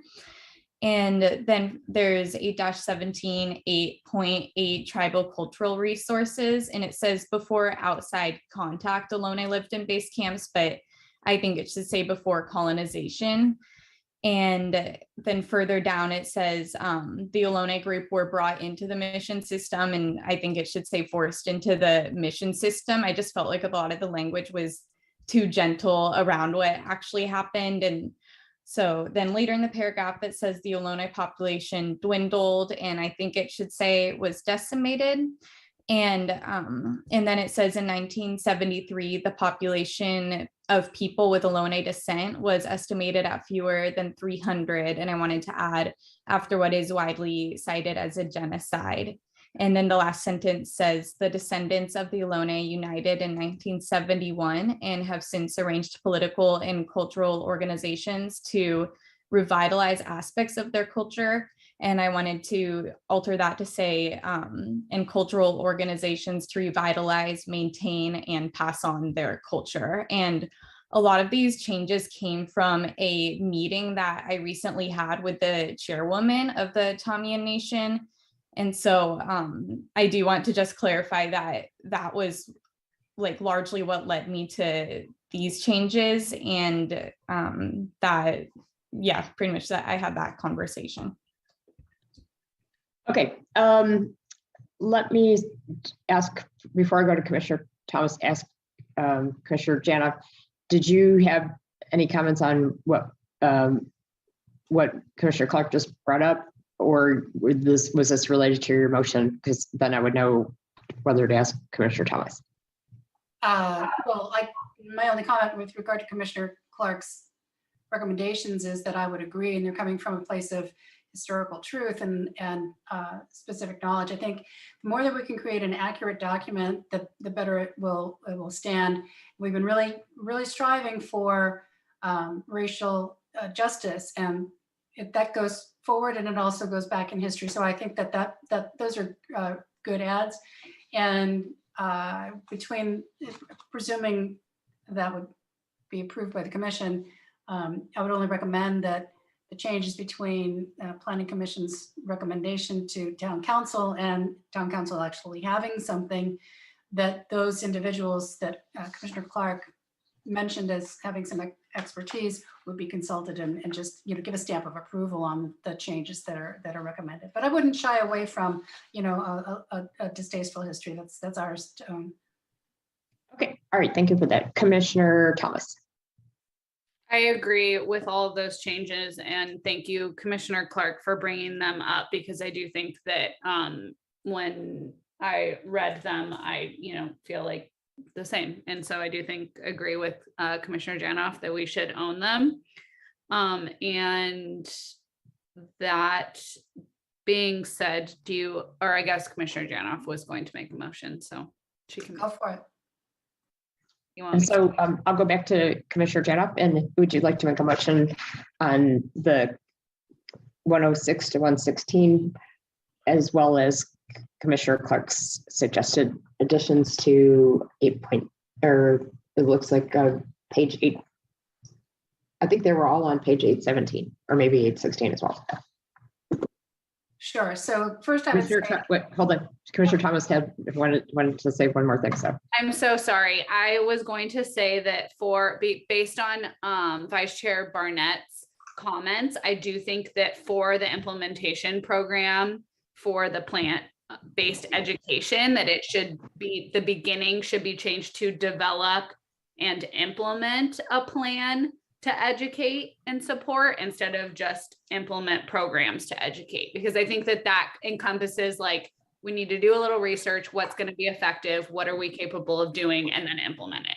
So that was just going to be my suggestion with regards to that, to maybe make it might actually happen. I don't know. Okay.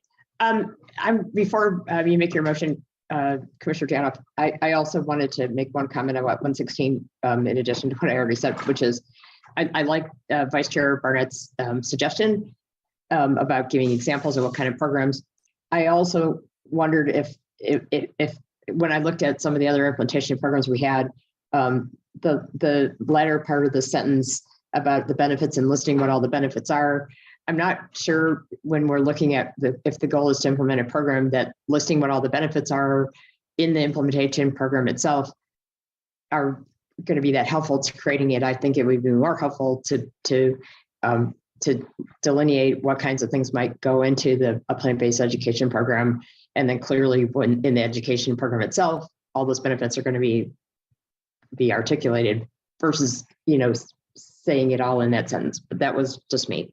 Let's see, Commissioner Thomas, you wanted to respond, and then Commissioner Clark had something to say, and then we'll go back to Commissioner Janoff.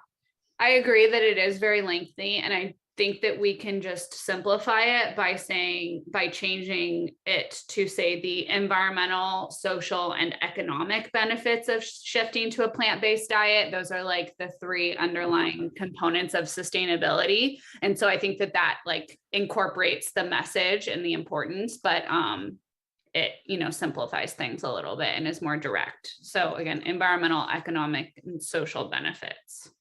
I like that. And then also, I'm assuming you agree also with what Vice Chair Barnett suggested, which is examples of which would include blah, blah, blah, blah, blah, like it wouldn't be comprehensive, but it would be give some structure to what might happen. So that is more helpful than defining the benefits in here. Yep. Okay. All right, good. Commissioner Clark. Thank you. Yes, for 116, I completely agree. Saying environmental, social, and economic benefits, I think gets at it in the same way, maybe even allows for more benefits to be included. And I just wanted to remind everyone, you might recall from public comment at our last meeting, the folks advocating for the plant-based diet told us that they have a really big document that is like a very comprehensive example of what this could look like. And so it might be just good to direct staff or council to connect with them between this to see what examples they might want to include. But given that they were the ones advocating for this and creating all of that, I would trust their judgment for what examples they might want to include in the implementation program. Well, in fact, in the comments for this meeting, there was quite extensive examples of things that they wanted to include. So, so yes, I think that makes a lot of sense. Okay, Vice Chair Janoff. So this might be a little. Not Vice Chair. I mean, you're Vice Chair of the. You're Commissioner Janoff today. I apologize for that. So we know what you mean, really. Yeah. With no disrespect to Vice Chair Barnett. Correct. So the motion is to incorporate the changes for number 106, 107, 108, 110, and 116, with the caveat that we have a tremendous amount of information coming from the plant-based advocates that staff should use to modify any policies or implementation programs that we've identified. And yes, to include the develop and implement language that Vice Chair Barnett is recommending. And one thing I'd like to also acknowledge with this, and part of the comments that Commissioner Thomas made regarding the 3 legs that the plant-based diet stands on, we're talking later about adding to the greenhouse gas emissions problem, and this is advocating for plant-based diet to help ameliorate the greenhouse gas problem. It's a good balance if we have those things that create more and those that lessen it. I think it's a really smart thing for us to include this and to emphasize to council. It may be that there are 100 or more implementation programs. This is one that happens to rise pretty high up for me, and I think the the depth of information that the plant-based advocates have provided us, particularly in the program or in the most recent staff report, are very interesting and compelling. So I would definitely want to do that. The motion also includes the changes that Commissioner Clark has recommended, and as we said before, and to seek guidance or validation from the experts who could create the language that would really resonate for the town and for the tribal representatives. Okay, and then just a clarifying question on your motion, as far as implementation program, the additional clarification that was suggested by Commissioner Clark, as well as I think Commissioner Thomas. Yeah, I think that's fine. That the implementation program as written does call out linkages. So the notion of that is in there, but if it's the case that conserve doesn't really cover everything, then examining linkages, I think, or recreating linkages, or clarifying that language does make sense. It makes it more complete. All right. So that is Commissioner Janoff's motion, and is there a second? Commissioner Clark. I second, and I'd like to echo that consulting de Olone is a great thing to add, and then also emphasis on 116 as a priority when they're actually sorting out the implementation programs. So, right. I mean, when we first had the sustainability plan that was introduced in 2012, there was a quest to identify low-hanging fruit. So I think what I'm hearing is this would be a low-hanging fruit to help reduce greenhouse gases. So we would hope that it would be sooner than rather than later. So, okay. All right. So then we have a motion and a second. So I will start with Commissioner Thomas Yes. and Commissioner Raspy, Yes. Commissioner Chanoff, Yes. Commissioner Clark, Yes. Vice Chair Barnett, Yes. and I vote yes as well. Okay, so that was a lot of suggestions for environmental sustainability and a very robust discussion. Let's go ahead and tackle the hazards and safety element because there's only 3 suggested changes. And then I'm going to suggest that we take a 10-minute break and before we tackle land use. And I do, before I go on into hazards and safety, I did want to ask a clarifying question from staff. We kind of talked about this a week or 2 ago, but on the additional actions suggested in public comments, since some of those are really what I would perceive more as town council decisions, I wasn't going to cover them, but I'm looking for staff's recommendation. Thank you, Chair.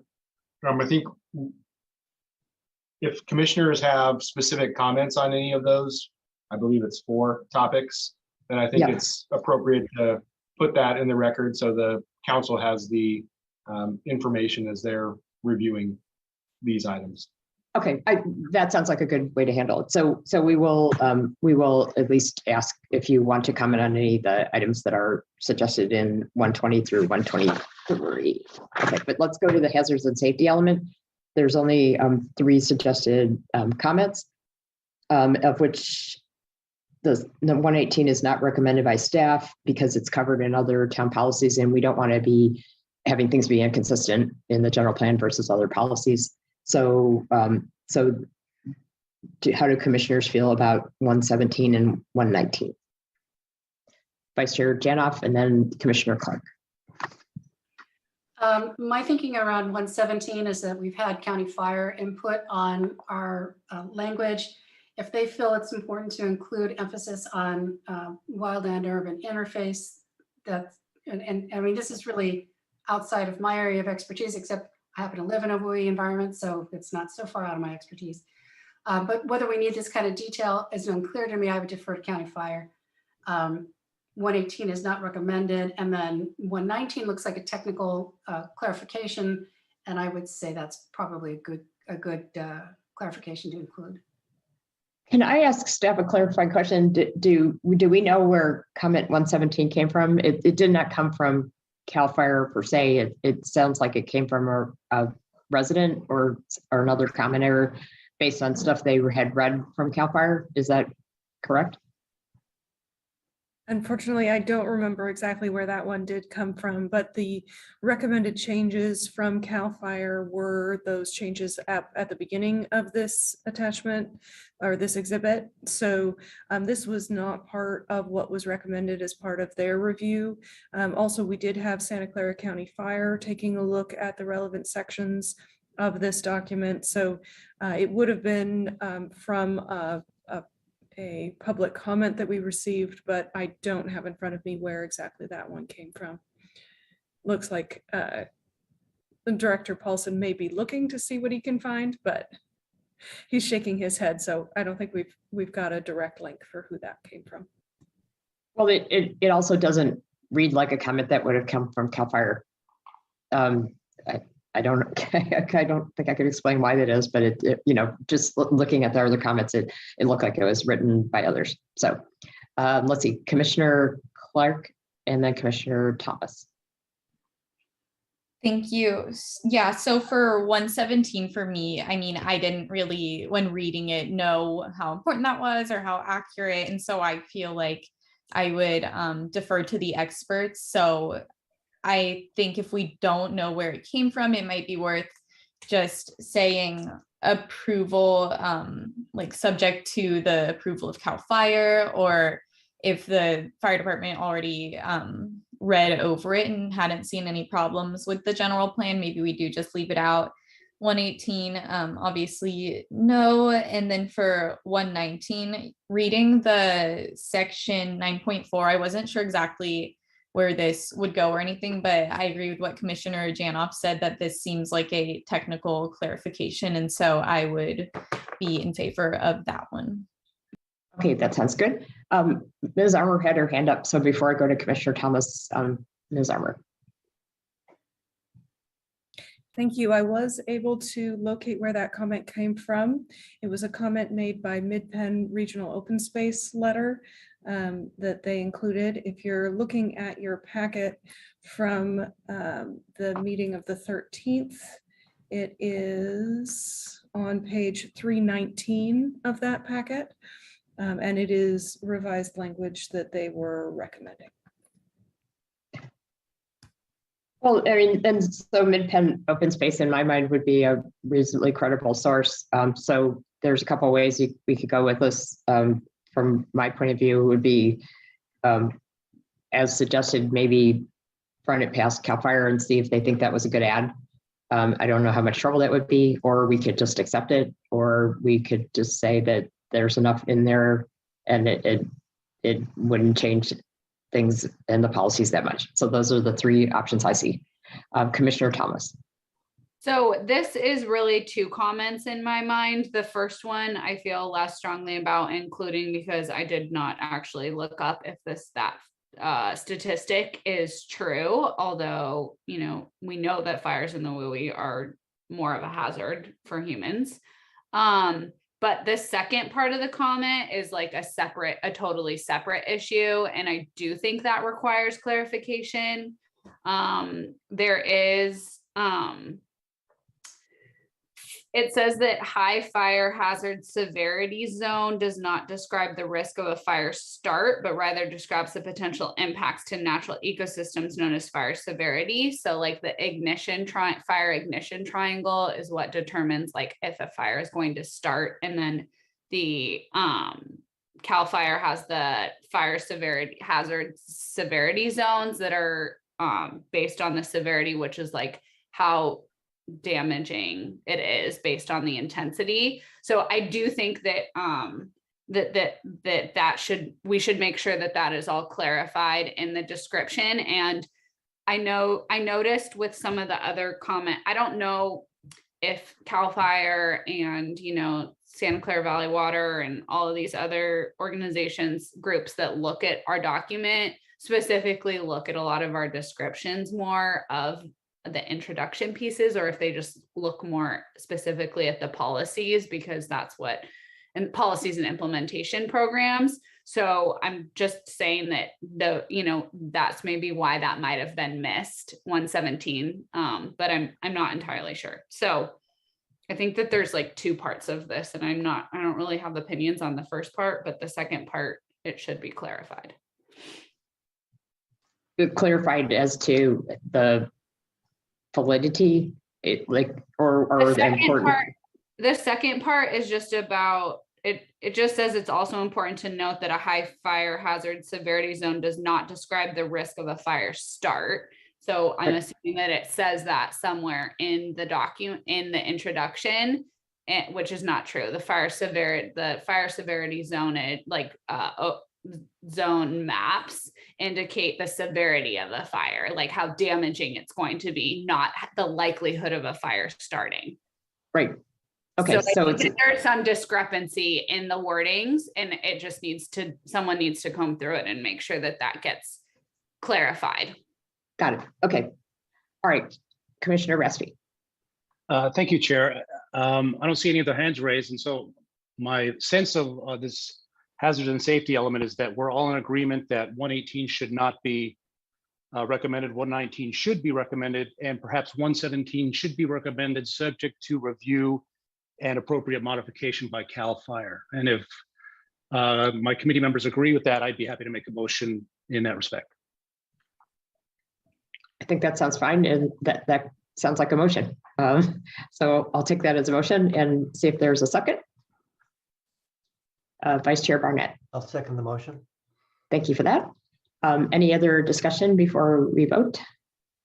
Okay, I'll go with Commissioner Thomas. Yes.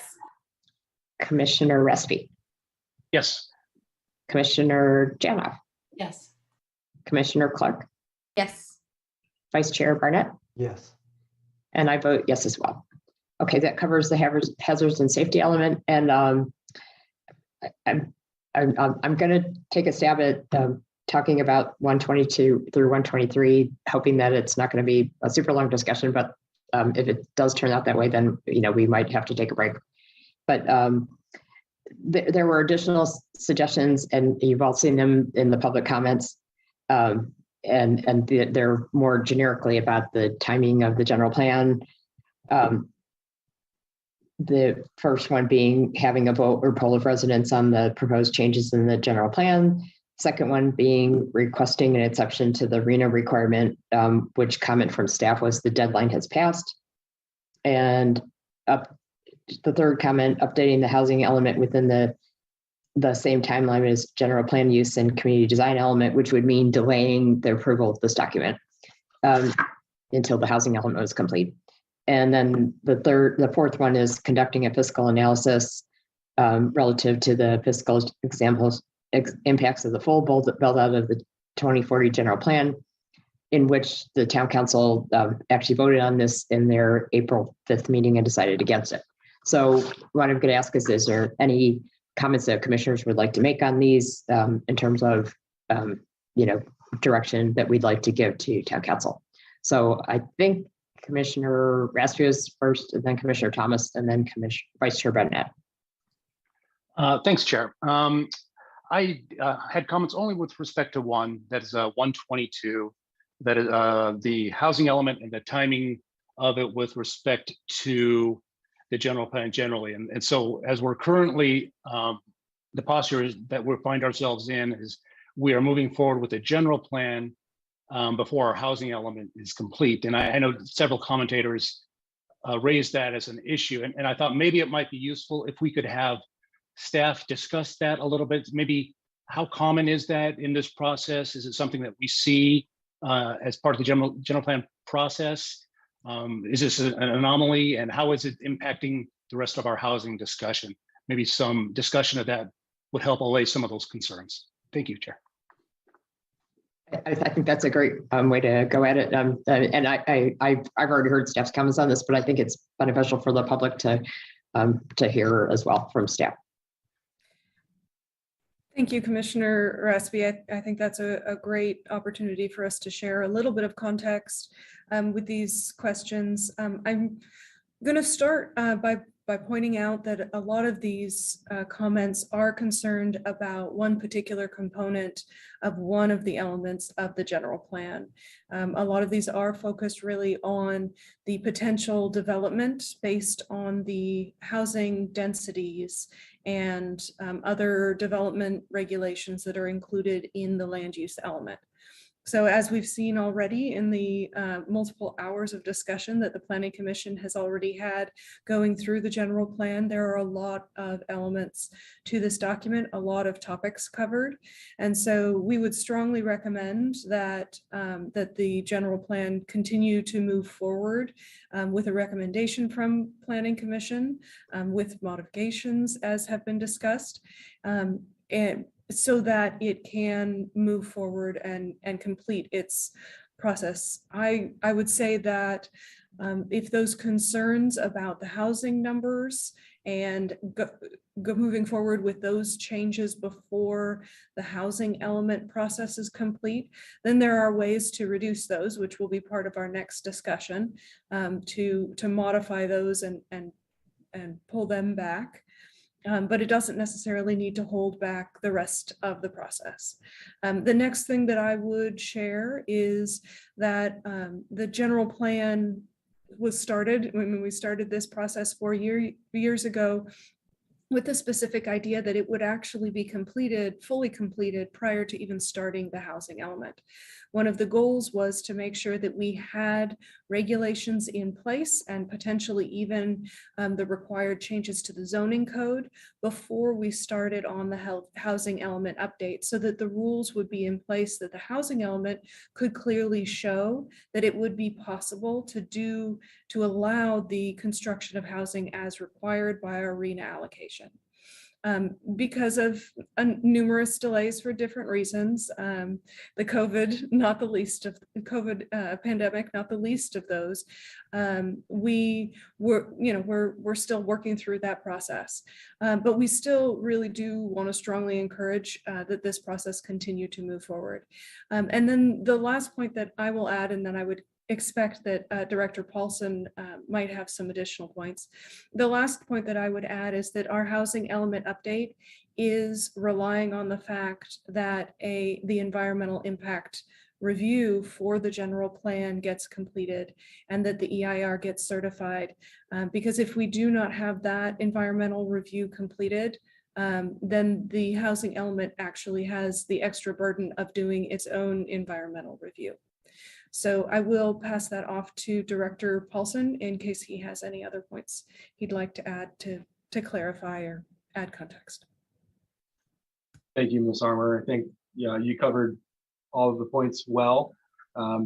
Typically we would have a general plan, as Ms. Armour mentioned, in place, and then we would be using that using that for the housing element and relying on the general plan that's adopted. I think a lot of the jurisdictions in the Bay Area, they either have existing general plans or they were not going through that process. And so what ends up happening in that case is most of them, as Ms. Armour mentioned, need to do environmental review. And then they end up with a bunch of implementation programs that say, okay, we all got far more numbers than we had expected and that we may be able to accommodate in our by our general plan. And so then they end up with implementation programs to modify the general plan. So, from a planning perspective and staff's perspective, having the base of the general plan that can then inform the housing element is appropriate. Ultimately, I think the Planning Commission can continue to do their work and forward a recommendation, and then ultimately the Town Council will have those same conversations. And should they choose to go down a different path, then we'll look for other options moving forward from that standpoint. Thank you, Ms. Armour and Mr. Paulson, for your very thorough responses, and also to each of you and all staff for your amazing efforts on this entire process. I think you're right. I just would add a little bit more since I'm one of the three people from this commission that sits on the Housing Element Advisory Board. And I was actually on the previous Housing Element Advisory Board, as well as the General Plan Update Advisory Committee back in 2008 to 2010. And one thing that I've heard from staff that I didn't hear them mention tonight, but I know they know this and they've talked about it many times, is that it is not expected or common or even typical that you would have the general plan of any jurisdiction on the same timeline as the housing element, because the housing element is a fixed thing. It's always an 8-year timeline. And it's not that every jurisdiction in California has the same 8-year timeline. They do not. But when we did the previous update of the general plan, it was from 2010 to 2020. And then we did the housing element and we completed that, and it's a 2015 to 2023 timeframe. So it is not, it is already a precedent for our town to do it this way. And as a member of the Housing Element Advisory Board, I would say that everything that I've heard in the meetings that we've had with affordable housing developers and whatnot, it's not that we couldn't proceed forward with the without updating the general plan, but it would be like doing so with our arm time behind our back, especially with the expectation from HCD that we have all these programs in place to make sure that we're successful in making this housing happen.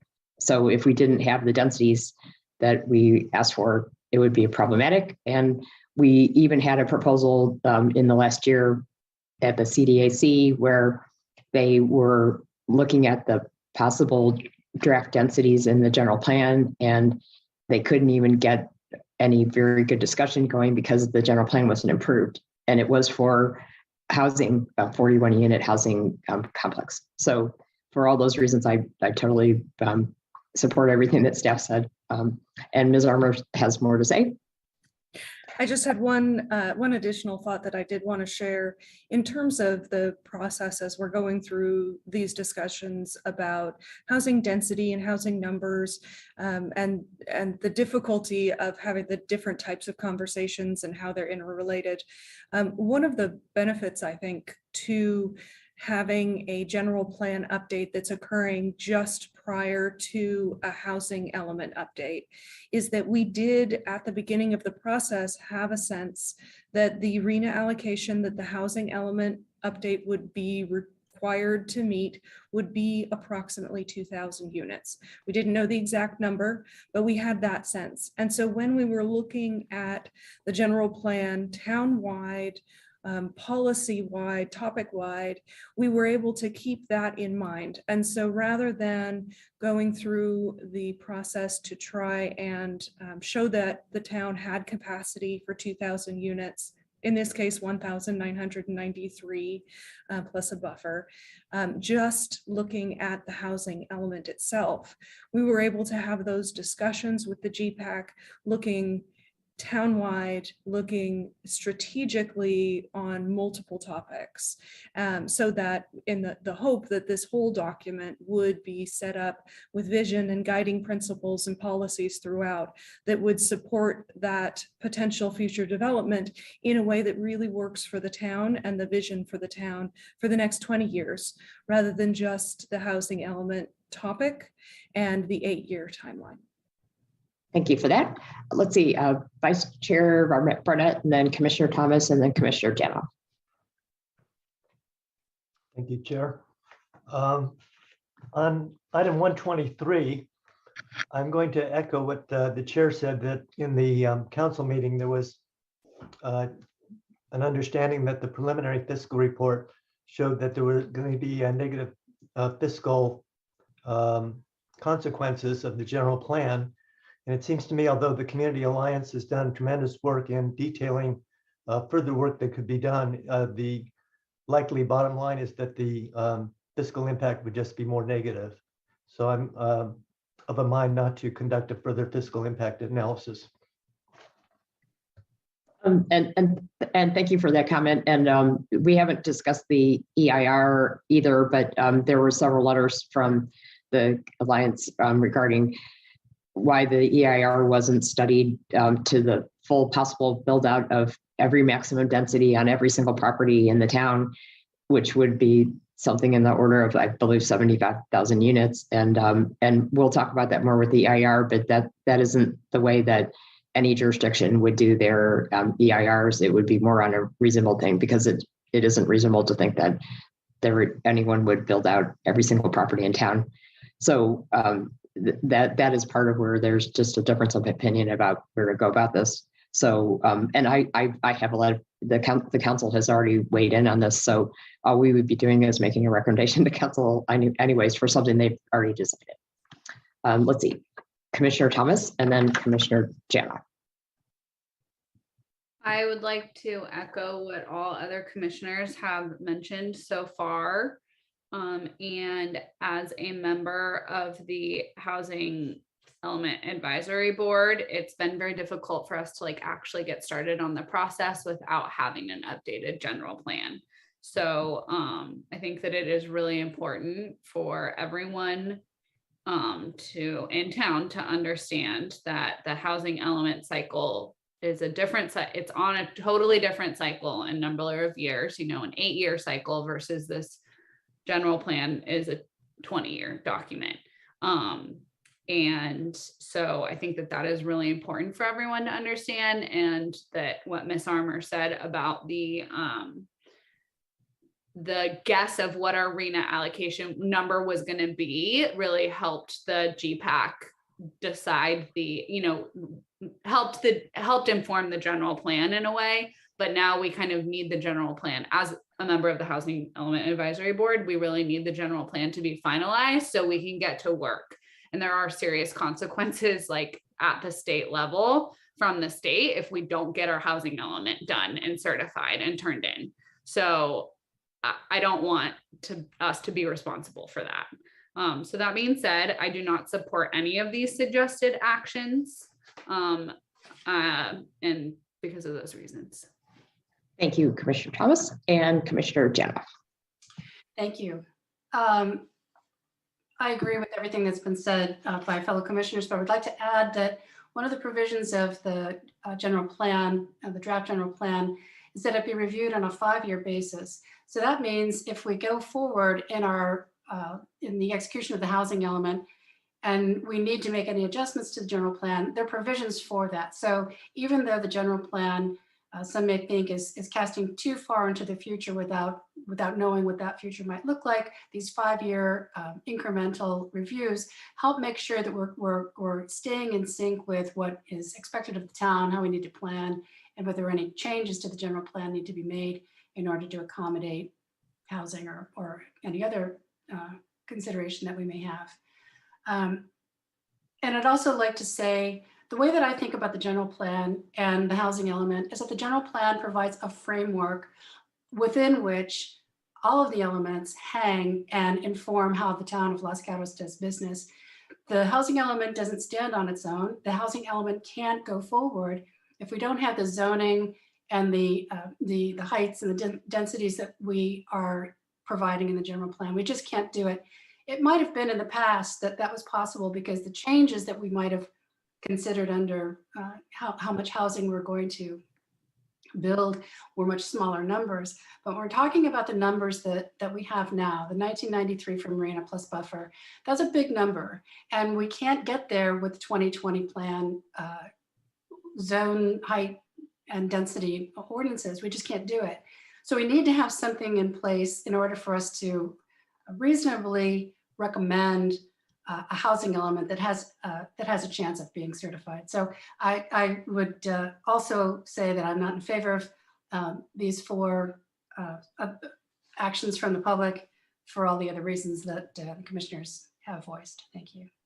Thank you, Commissioner Janoff. I just wanted to make one little correction to what you said, and maybe I misheard you, but we did approve at our last meeting as an add to the implementation programs to have a 5-year review of the land use element, not the entire general plan. So and so maybe I misheard you, but and they're tied to the housing element. Yeah. And so and my understanding of that from staff and the discussion that we had was that the whole reason for that was to help mitigate the risk of if it turned out in 2031 when we have our next housing element that the number is much lower, then we can make adjustments at that point in time. So that'll kind of bring us more in line in terms of those 2 discussions, but not without having to dramatically alter the timeline of the 2 documents. Commissioner Clark.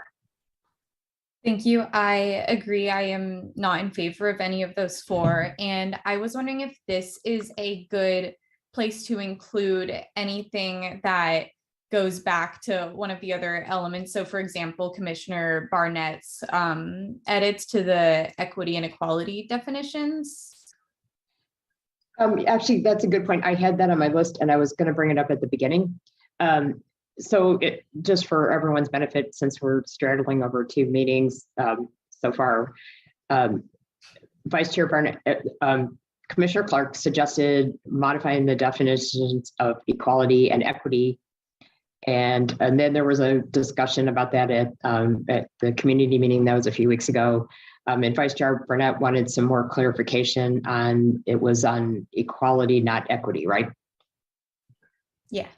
Yes. So I read the comments. I wanted to just see where the commissioners came out on that, because I'm going to ask staff, I think we need to vote on it if we're going to change it, because we had decided it in the last meeting and then the comment came in from Vice Chair Burnett. Okay, so I'll start with that. And Commissioner Clark, you still have your hand up.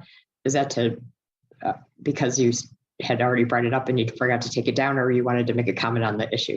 Yeah, no, I'd like to make a comment. I thought that he was spot on. I think that's great to add a reference to equivalent status and rights. I think that will make it a lot more well-rounded. And then Something else I wanted to bring up is actually a broader change that I had suggested in the document, but it was under 8-17 where we made those changes regarding the like historical origins of the land. And something that I noticed is the Ohlone were pretty much only talked about as in the past tense. And so I want to add a third paragraph that talks about like today the Ohlone are doing this and doing that, because otherwise I think that it made it sound kind of like they aren't currently doing stuff. And even a lot of the things that were discussed as past tense are things that I learned that they're still doing, like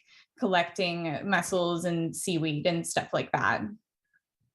So you're talking about adding a more descriptive statement about where the Ohlone currently stand at the time of the writing of the general plan. Yeah, so it would be Versus- so it would be a third paragraph under 8.8 tribal cultural resources, and talking about, thank you, about what they're doing today. Oh, perfect. Okay. Okay, so there's two things that are on the table, which is one is to whether or not to accept Vice Chair Burnett's revision to the definition of equality, and also Commissioner Clark's suggestion to add a section to 817. So any comments on that or a motion?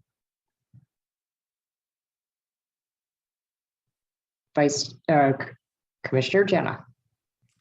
Yeah, the motion would be yes and yes to the changes suggested. Sounds good. And do we have a second? Commissioner Clark. Second. Good. All right. I will go with the roll call vote, and Commissioner Thomas. Yes. Commissioner Raspy. Yes. Commissioner Janoff. Yes. Commissioner Clark. Yes. Vice Chair Barnett. Yes. And I vote yes as well. Okay. So I think we've covered everything except for the land use and community design elements as well. And then there is, of course, the EIR as well. So it is, it's almost 9:20. Why don't we take a break till 9:30, and then we can go for an hour and a half and see where we are. I think if we go past 11 o'clock, we have to vote to continue, and then we would have to vote again to go past 11:30. So we can see how far we get. But I do suggest, in the interest of trying to get this completed, even if we had to go to another meeting, let's try and get as far as we can by 11. Does that sound okay? So let's take a break till 9:30, and we'll be back.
Okay, everyone's back. Thank you for that.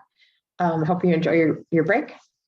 Okay, so we will go ahead and start on the land use element. And what I'd like to do with the land use element, unlike what we did with the other elements, because of the high level of controversy we've had over the land use build-out numbers, I think that it's really important that we discuss all of the comments and have the commission weigh in on them. But I want to defer comment number 20, which is modifying the number of new housing units, until we're done discussing the things that would kind of go around that, which is all the other comments.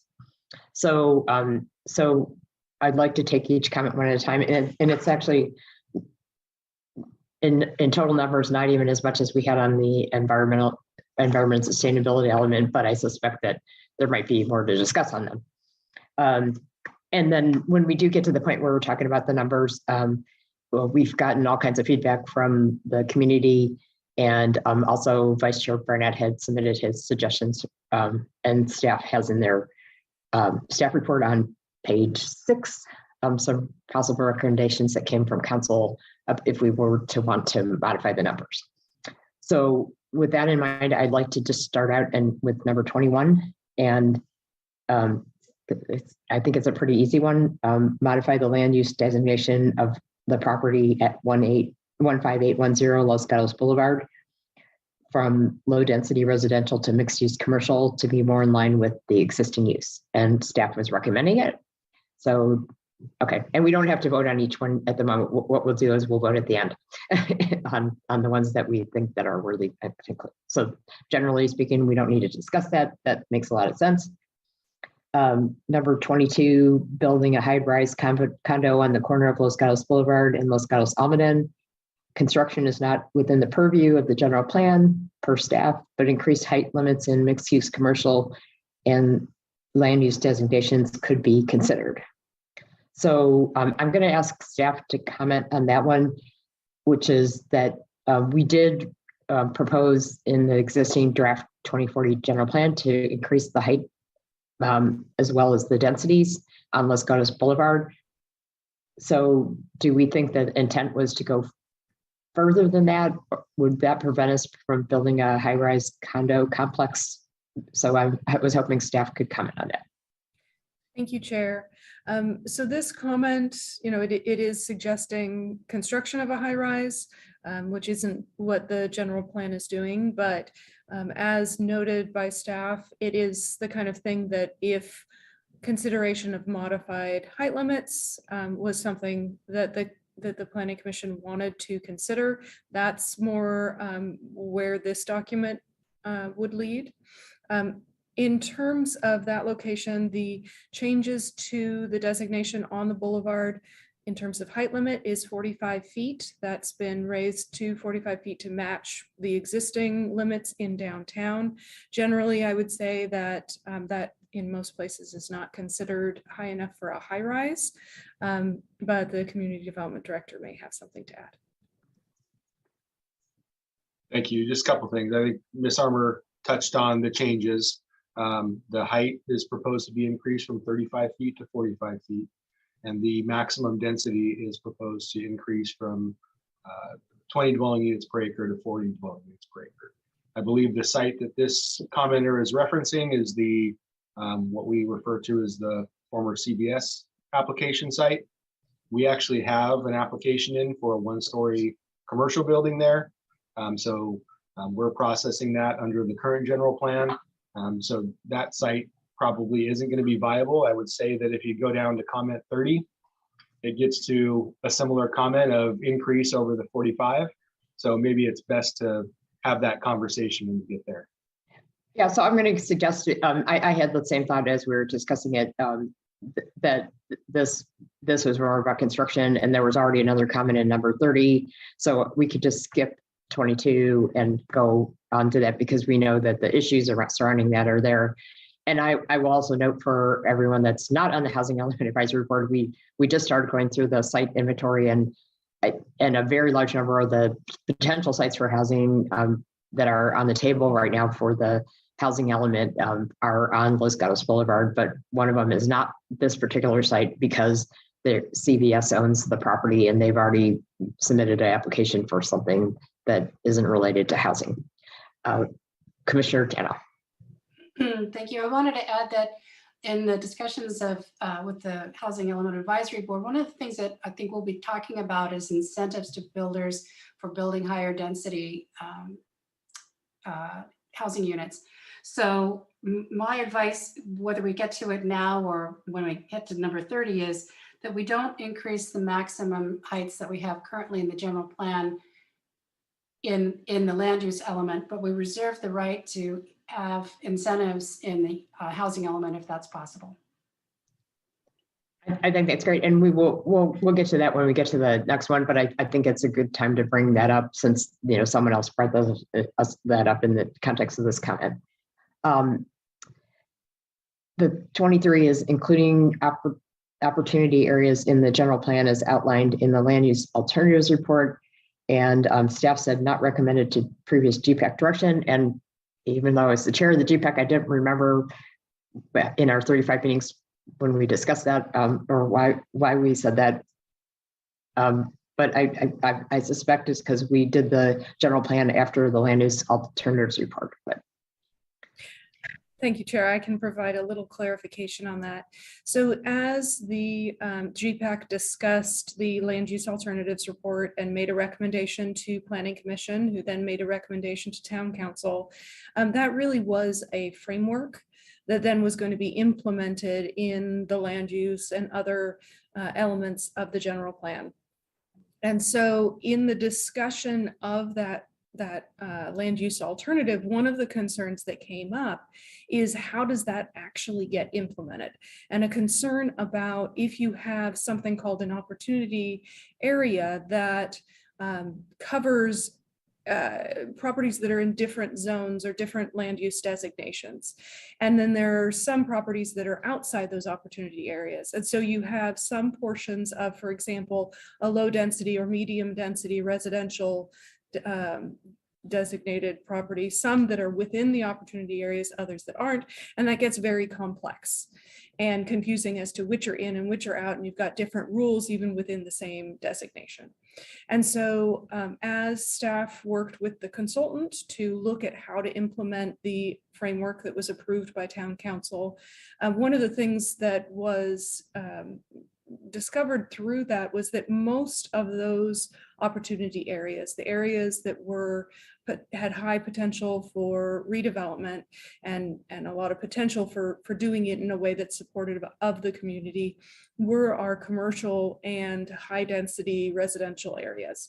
And so by shifting those changes in maximum allowed density just to the designations themselves, rather than having a separate overlay zone or district, you simplified how the rules would work, clarified them, but really had very much the same effect. And so then the areas that were noted in that framework as opportunity areas then got concentrated attention in the community design element of the general plan, saying these are the areas where we think there is opportunity for redevelopment. And so it's really important to have some specific vision for each of these areas for what they look like now and what they could look like in the future, that redevelopment is done consistent with the general plan's vision and guiding principles. okay, thank you for that. I did understand that, and I hope it made sense to everyone.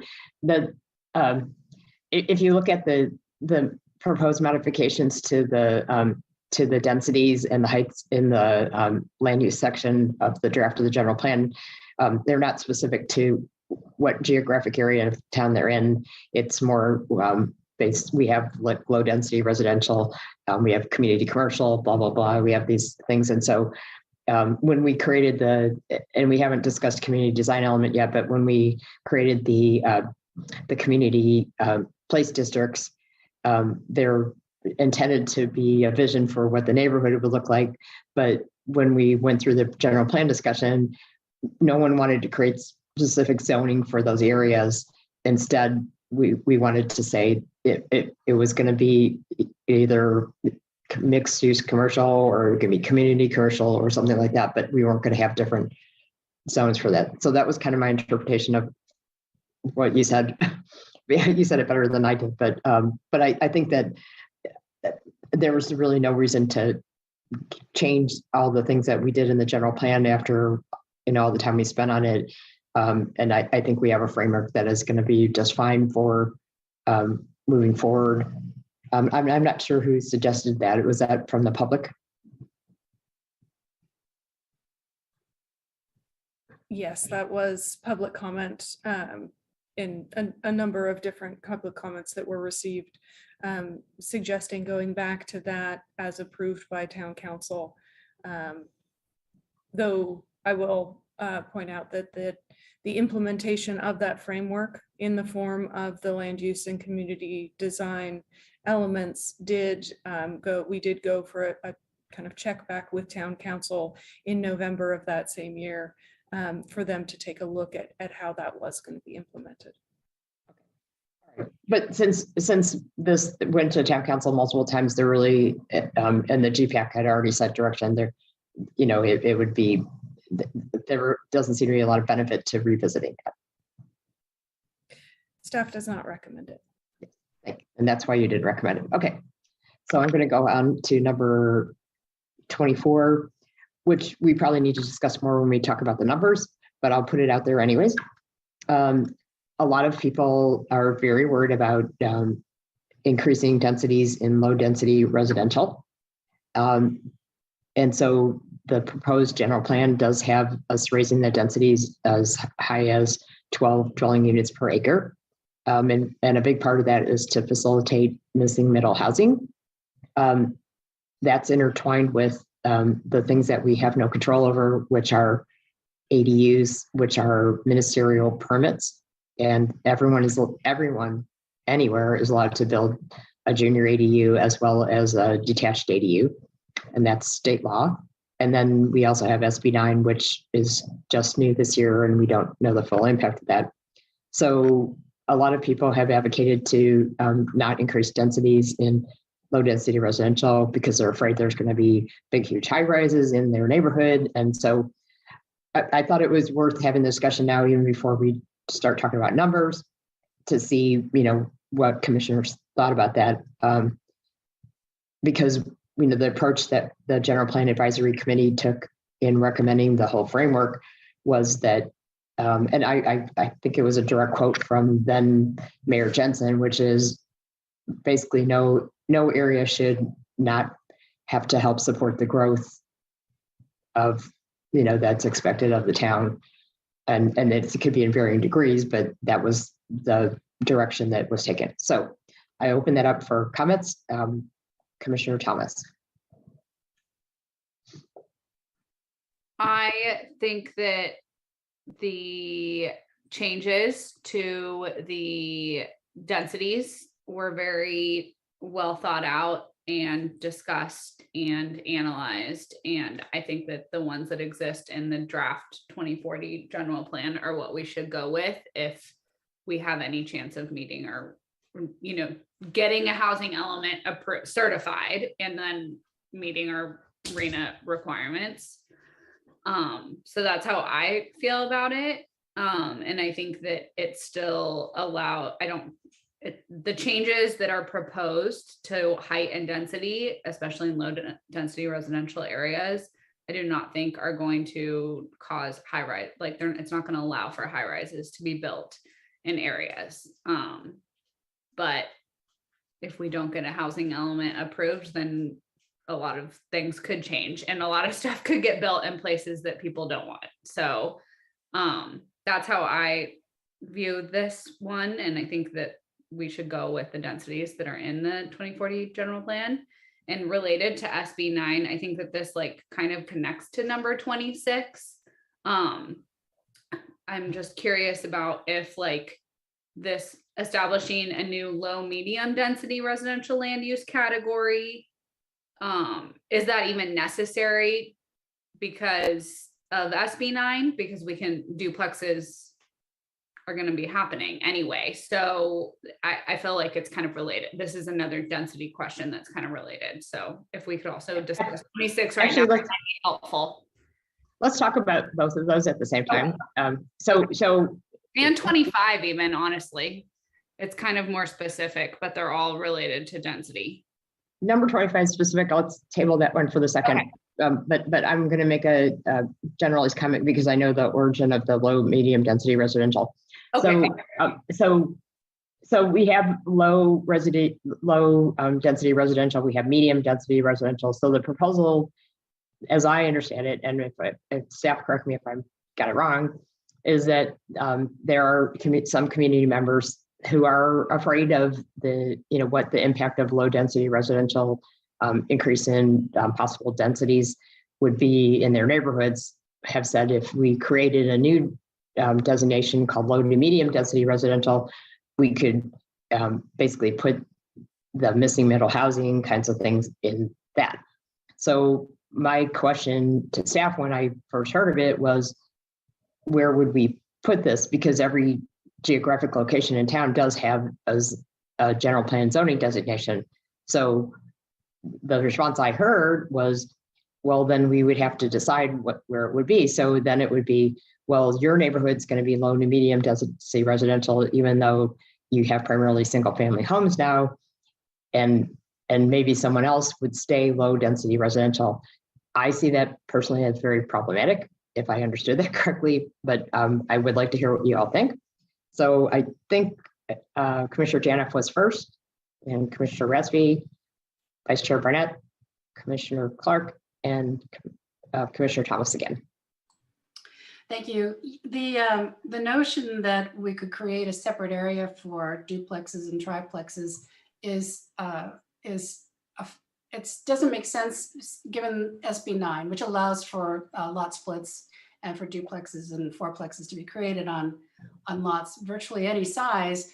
But it's more likely to be in low density or medium density because that's where you've got the space to do that kind of development. So I agree that number 26 presents more complications than it seems to add benefit. And the rules of the state are going to allow for the higher density and low density anyway, which is why, when you look at maintaining the level of low density in, if you say, well, let's go back to the 2020 plan, you could do that, but you're still likely to see ADUs in this area. So, the 200 ADUs that we've got planned for currently in the RENA numbers, they're more than likely going to be in low density. So you could say, I'm not going to add density, but the state's going to allow you to do it anyway. I just don't think it makes sense for us to put our heads in the sand and pretend that we can create isolated neighborhoods where we can prohibit development when we simply can't. So my position on both 24 and 26 are, as Commissioner Thomas said, go with the recommended densities that the draft plan advises.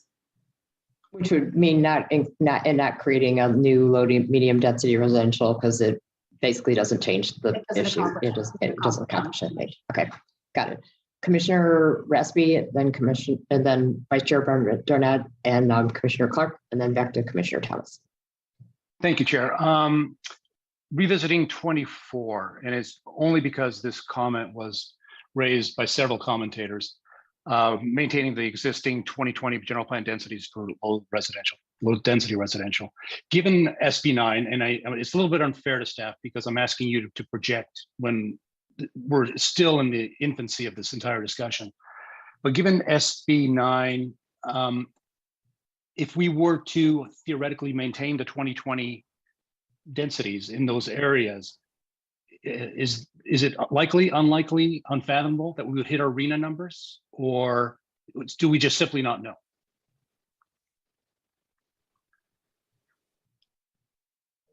Thank you, Commissioner Raspy. So the short answer is we don't know. SB 9 is the big unknown. As it has been mentioned, anyone in a residentially zoned property can go through the SB 9 process and have up to 4 units. Currently on any residential property, you can have up to 3 units, even if you just do ADUs. Density is not a factor when considering ADUs or SB 9. So we already have consideration in the general plan, and then also in the housing element for the 8-year cycle, approximately 25 units per year. we don't have guidance and we don't have a good track record to rely on like we do for ADUs to tell the state that this is how many SB9 units we think we're going to get. I think we have 3 so far, but those aren't even for units; those are just subdivisions so far. So you know, we'll get more information as the year goes on. So if we do have the ability, we'll probably at least ask that question. We'll definitely ask that question of HCD, letting them know here's how many, you know, SB9 projects we have, whether it's units or subdivisions, and see if there's any possibility to include those.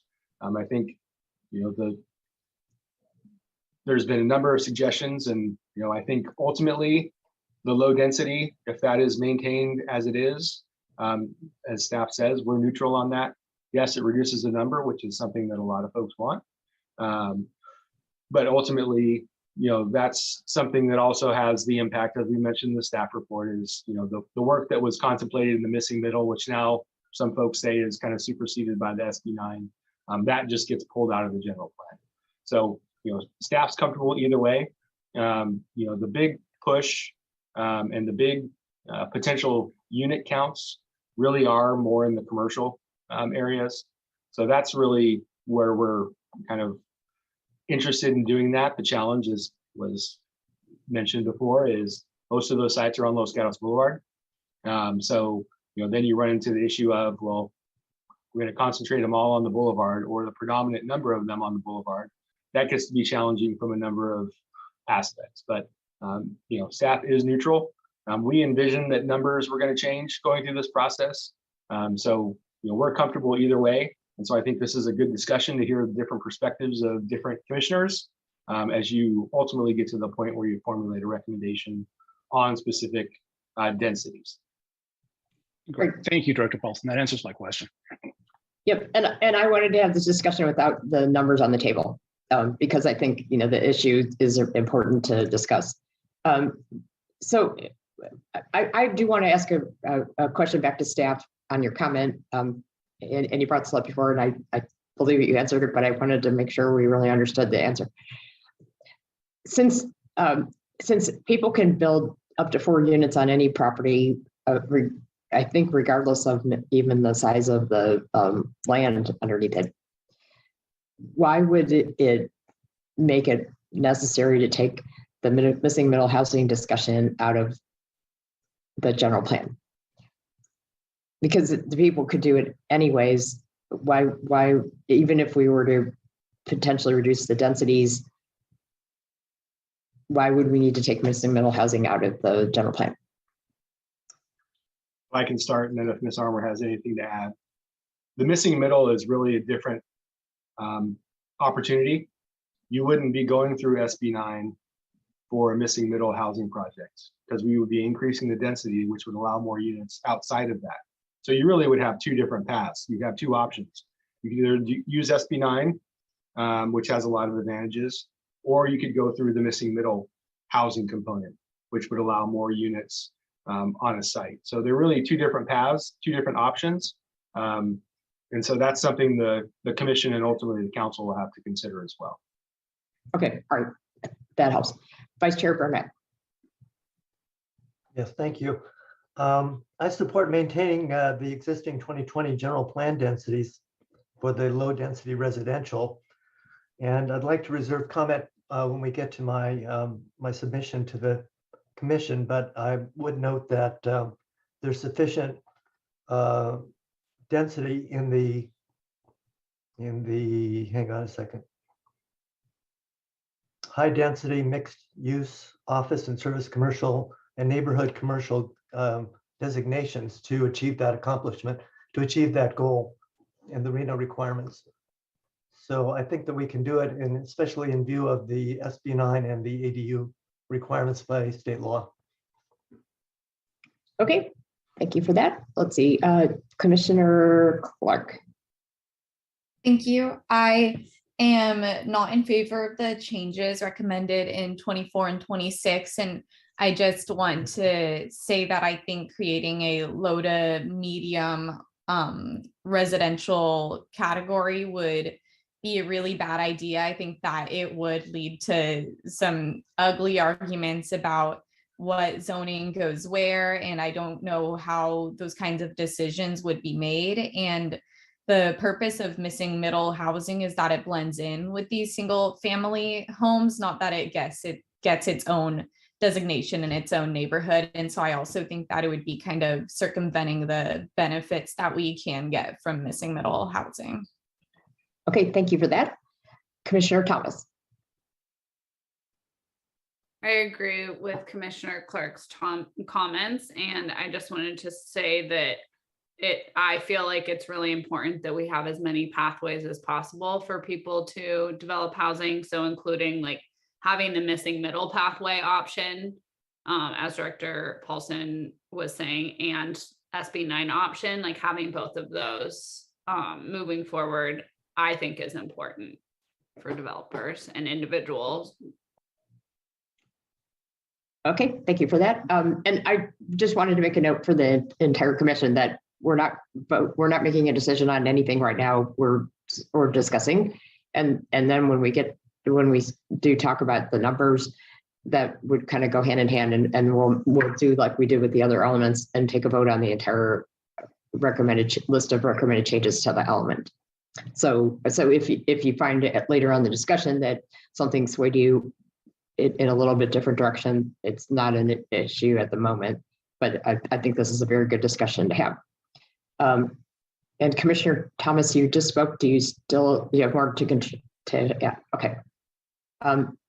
Anyone else that wanted to comment on 24 or 26? Okay, so number 25 is somewhat related. I should say, as a matter of background for those of you that are not on the Housing Element Advisory Board, there was some letters that were submitted to the Housing Element Advisory Board last week, and staff would be able to more comment on it, and it's probably more of a town council issue at this point, but the gist of it was that that some people were upset about the SB9 urgency ordinance, which would prevent people from doing lot splits in the hillsides. And in that same letter, and these comments probably predate that, they were talking about, they wanted to be able to take their existing hillside property, split it, and basically be able to have two lots and be able to stay in their home.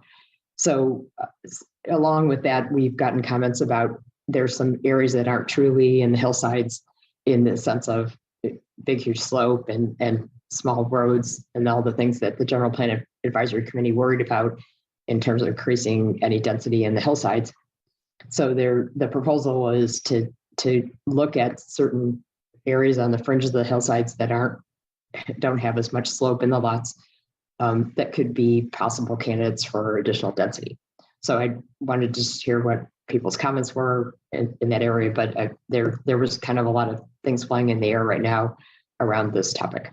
So Commissioner Jana.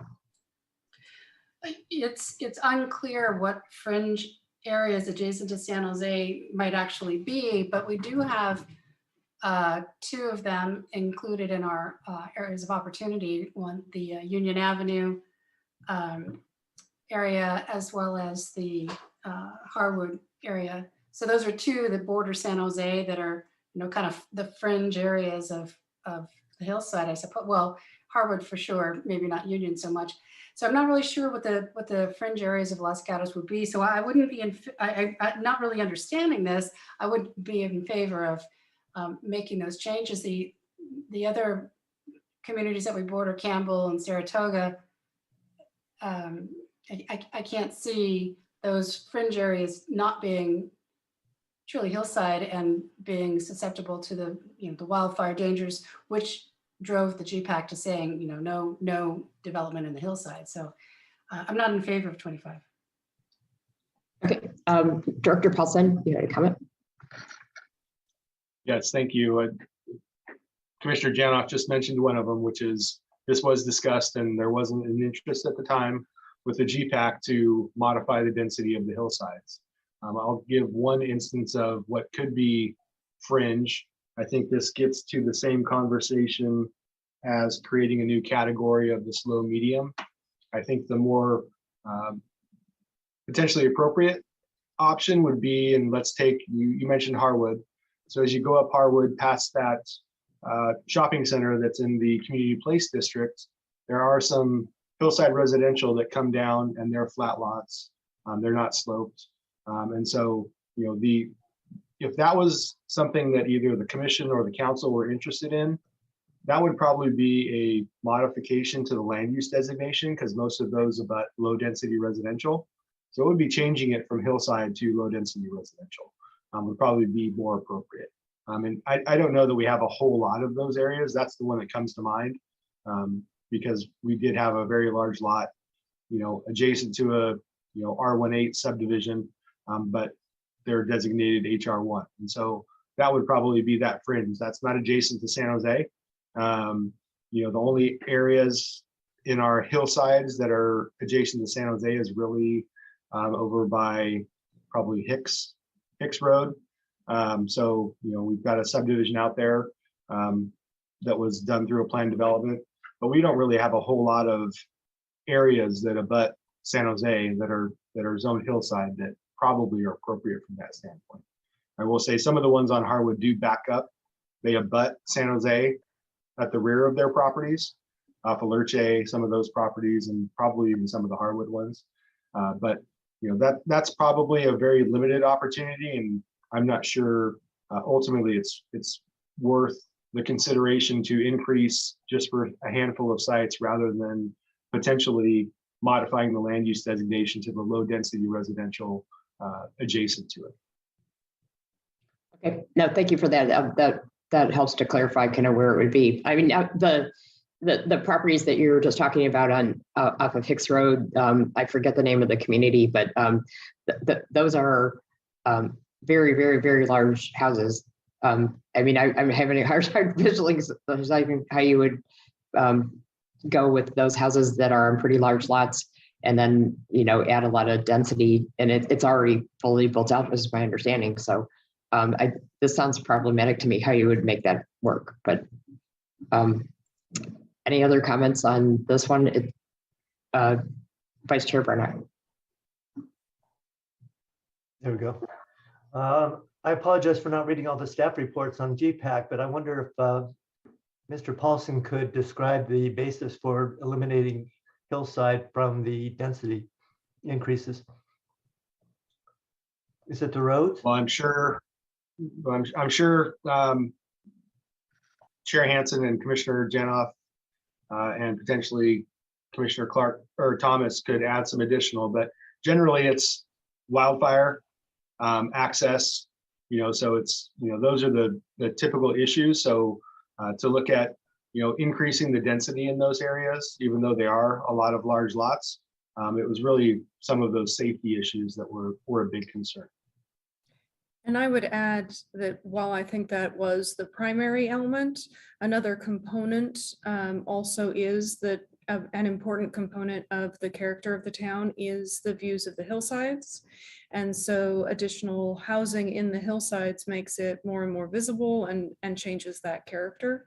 So I think the fire danger is the primary component, but there were also discussions about visual impacts with more density in the hillsides. Yes, and I will agree that that was a secondary discussion, and I'll have Commissioner Janoff comment as well as when I finish. I can tell you this, that when we initially started the general plan, we had community meetings, and in one of those community meetings, people were supposed to identify the things that were most important to them and most endeared them to living in Los Gatos. And by far and away, the number one thing was safety. And so as we were talking through it, this was in 2018 when some of the worst wildfires had happened.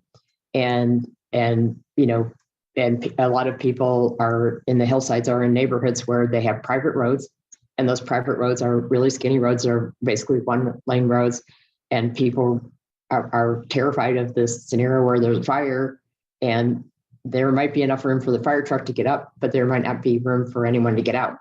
And, that is actually a very common thing that we see in the hillsides. And so when we were talking through everything, it was really a unanimous decision of recommendation of everyone in the GPAC that not only would we not encourage growth in the hillsides, but we would there is an implementation program in the general plan to study the possibility of downzoning, which has its own set of implications because people own the land. And they do have a right to build to a certain extent. So the whole idea of what the general plan advisory committee recommended is we can't stop people from building on their land, right? But we're not going to encourage a lot of additional density because we don't have anywhere close to the infrastructure to provide for the safety that everyone in town desires. Commissioner Gatos. It just is sort of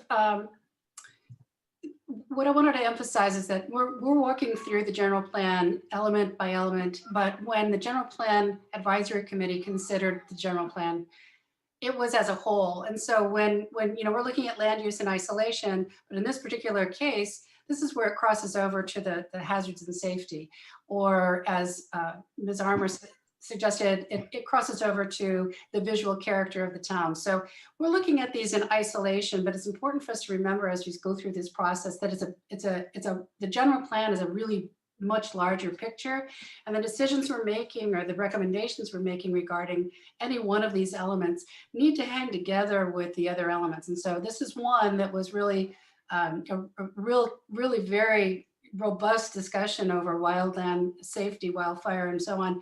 And that was really the predominant element when it came to discussing this particular piece of the land use element. So I just wanted to point out that we want to make this document as internally consistent as we possibly can, and this is one of the examples where it really is.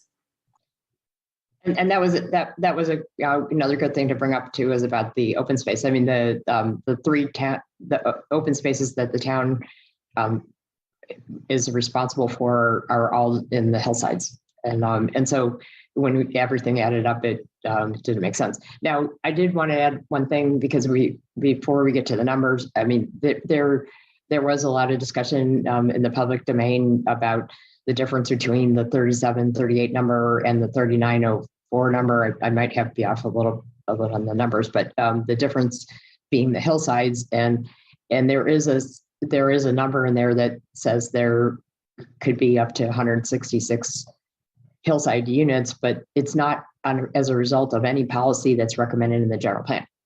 That's simply the fact that people do own land there, and we consistently are still getting proposals from people that are wanting to subdivide their 22 acres and build 10 new homes. And when they come to the CDAC, unilaterally, every response has always been, that's not a great idea. And 100 neighbors come out and say, that's not a good idea. But nonetheless, I mean, there will be some growth in the hillsides, whether we encourage it or not, simply by the virtue of people that own land that have a right to build on it. And the zoning says HR 1 or 2.5 or whatever the case may be. All right.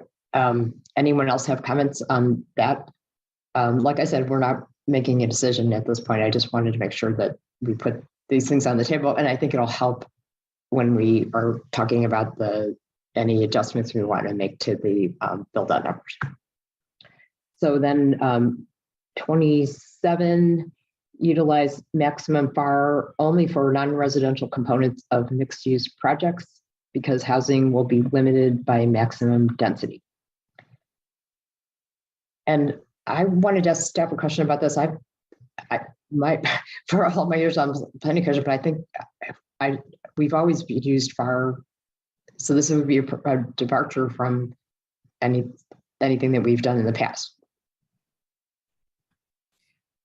Well, I will start with we have treated commercial in a couple different ways depending on the land use designation or zoning.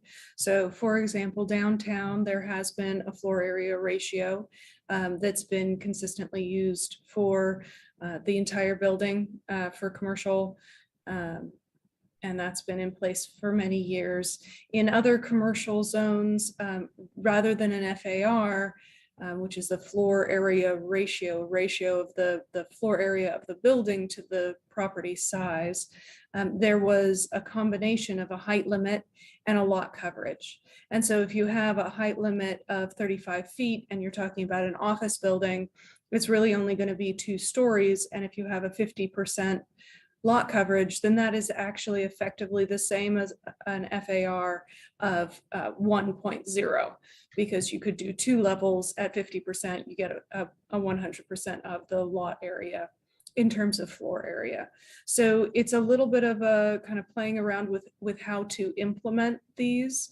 And one of the reasons to consider floor area rather than just lot coverage and height is that it does really look a little more at the massing of the building and gives some flexibility of how that building might be designed, depending on the layout of the site and the proposed uses.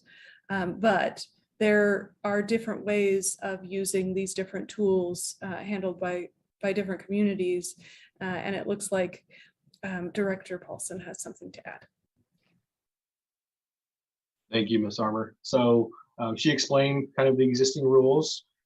Typically, we're looking at density. And if you have 3 or more units, FAR generally doesn't apply. But because we were increasing the FAR, we thought and the GPAC members will remember this fondly. We have conversations constantly about density versus intensity.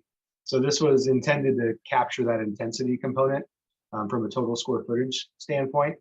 So if someone was dealing with or proposing a mixed use building, not only would we be counting the commercial on the ground floor, but we'd be limiting to some effects the residential up above, which, for instance, one hypothetical is they want to go to the maximum density, which generally is going to mean smaller units, right? So it's kind of balancing the density versus intensity, and that's why it's written as it is currently. And to Ms. Armour's point, that really gets to also, I think, ultimately trying to deal with, if we only use it for the commercial component, someone could just develop commercial and not have residential. They're not required to do residential in many of the designations. So then you end up with a potentially much larger, much more square footage for a commercial building, not having the residential component. And so that's another kind of way to, hopefully, as we implement it through zoning code or other mechanisms, again, incentivizing the development of mixed use, which is a big component of the general plan, so that we do get some of these sites that are containing residential and commercial. I think Ms. Armour might have some additional comments. Okay. And I just did want to add one additional thought in response to the comment that Director Paulson shared about density versus intensity, and a comment earlier from Commissioner Janoff about how increases in height or also increases in floor area, for example, here, might be a component of some incentive programs that might be discussed by the housing element, that if you build additional housing, that additional floor area might be a possibility. And I think that is a component of some of the public comment that we've received related to this discussion of intensity versus density, that if you're going to allow additional intensity, that it really should be tied to building more housing, since that's our goal. So I think that's another component to consider, whether those might be tied in future discussions of how to incentivize and encourage additional housing. So staff, you guys recommended neutral on this. So my response as a member of the Housing Element Advisory Board would be, I would only want to go in that direction if it was going to be an inhibiting factor for developers to want to build mixed use. So, and I'm not sure, as long as the FAR is high enough, I'm not sure that, and it seems like from our perspective, FAR is a useful tool for controlling intensity, and then we have density, and the interplay of those two things. So I didn't hear any reason to not use fire unless developers were telling us we can't live with using fire at all when we're building it mixed use. So I don't know what other people think, but that was kind of what I heard.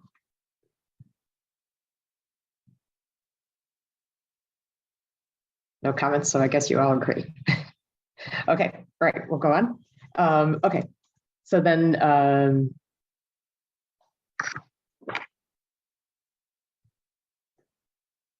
number 28 was change development rules to increase construction of diverse housing types, including greater density, higher height limits, lower parking requirements, more transit, and connection to light rail. I'm not sure what that means in terms of modifying the general plan.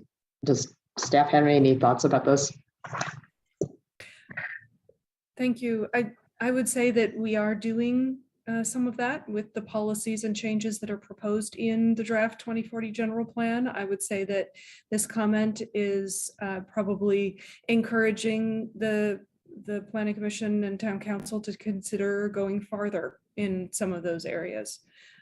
Without specific recommendations, we shared that general comment just to make sure that there was that voice, since that is part of the public comment that was received. And you did make a comment earlier on one of the other points that we could consider, higher this or that than what is already proposed in the general plan.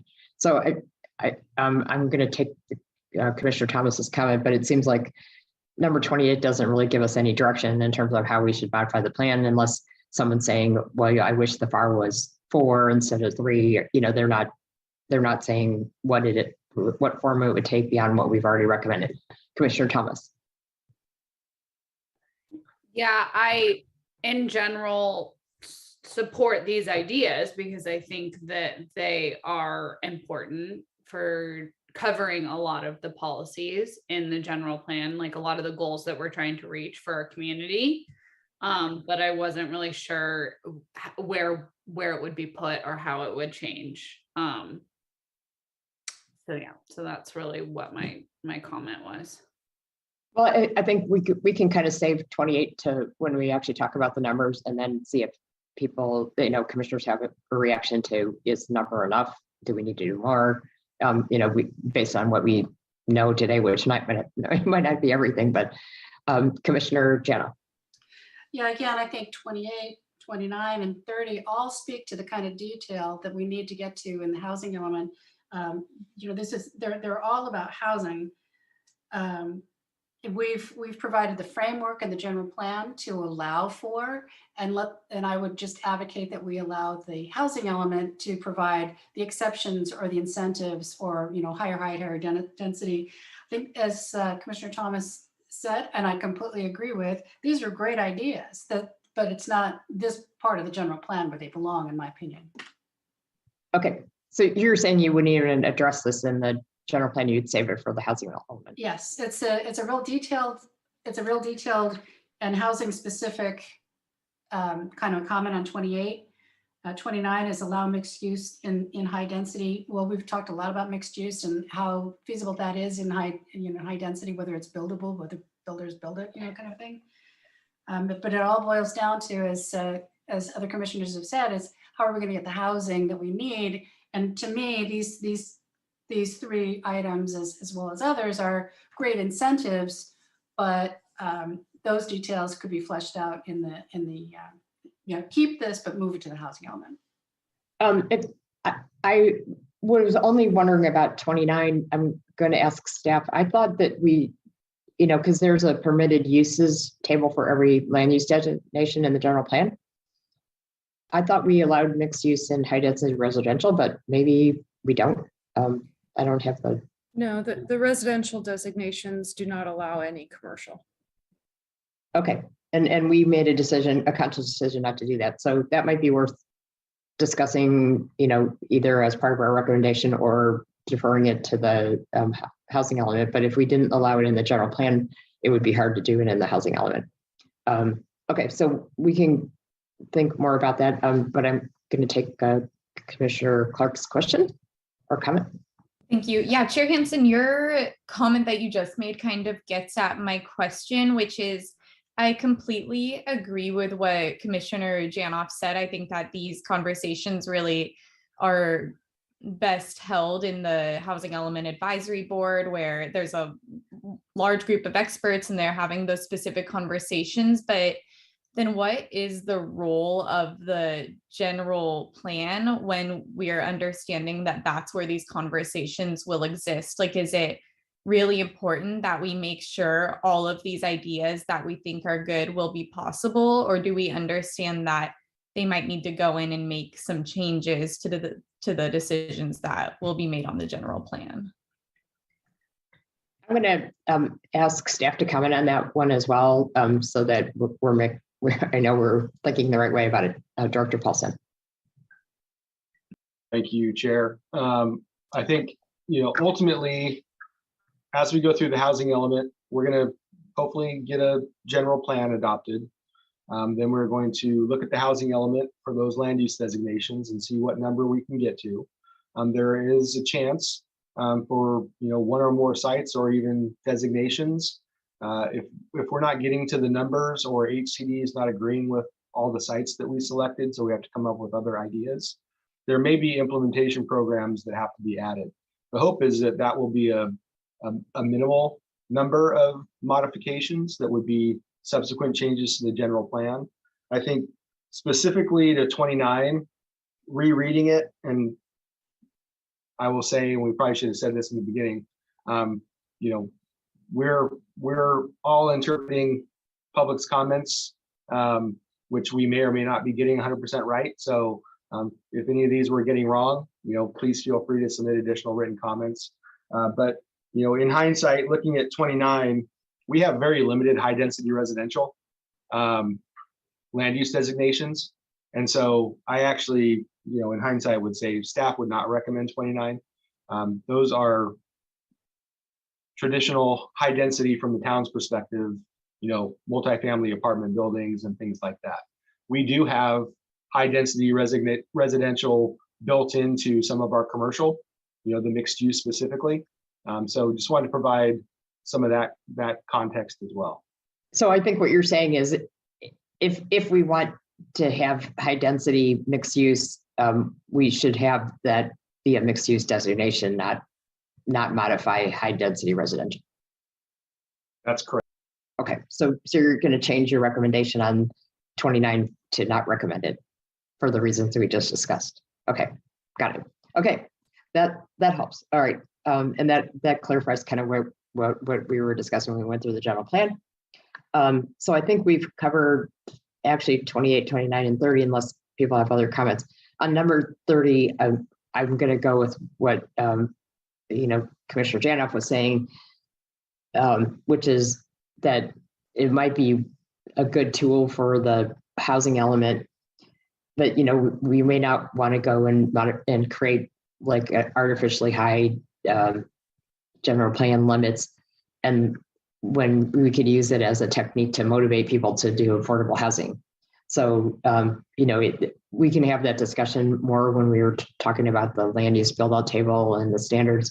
But right now we've gone up to 45 feet, as Ms. Armour noted, to match downtown. It might be necessary to go higher, but we probably don't need to decide that just yet. And we could decide what form it'll take when we make our actual recommendation. But if people have comments about it, I would like to hear anyone's thoughts about it. Okay, I don't hear anything else. See, no hands are raised. Okay, so I did want to talk about number 31, in spite of the fact that maybe it is more of a housing element discussion, but it's 31 is reducing the maximum allowed floor area ratio in the central business district from 2 to 1.25. Isn't in the 2020 general plan staff, is it 1.25? No, at the moment, I believe the current regulations are 0.6 for downtown. Oh, so it's even less than that. Okay, so the putting more housing in downtown, as you've seen from the comments, has been fairly controversial. but I will share this, that the GPAC, in talking through the thing, it was a combination of no area should be immune, and we should be able to, we can for the most part rely on our objective standards to make sure that things fit in the neighborhood, and so then we also had the discussion on Thursday at the Housing Element Advisory Board as we started going through the proposed site inventory. There are several potential sites that housing could be built in downtown. One of it, for example, is the post office, and where there's a very long, discussion, or comment made by Vice Mayor Risto about how the post office is really not the best use for downtown, and that it could turn into really beautiful property with a smaller post office. You could get more housing; it would fit right in. So there's definitely people on very polarized sides of the issue. And the town council did vote when we went over the land use alternatives to incorporate the central business district having additional housing. Then the only question would be how much, but that's part of this thing with the floor area ratios where that all came from. So I would be interested if people had thoughts, and we'll have to end up having the discussion when we talk about numbers about whether and how much there should be in the downtown.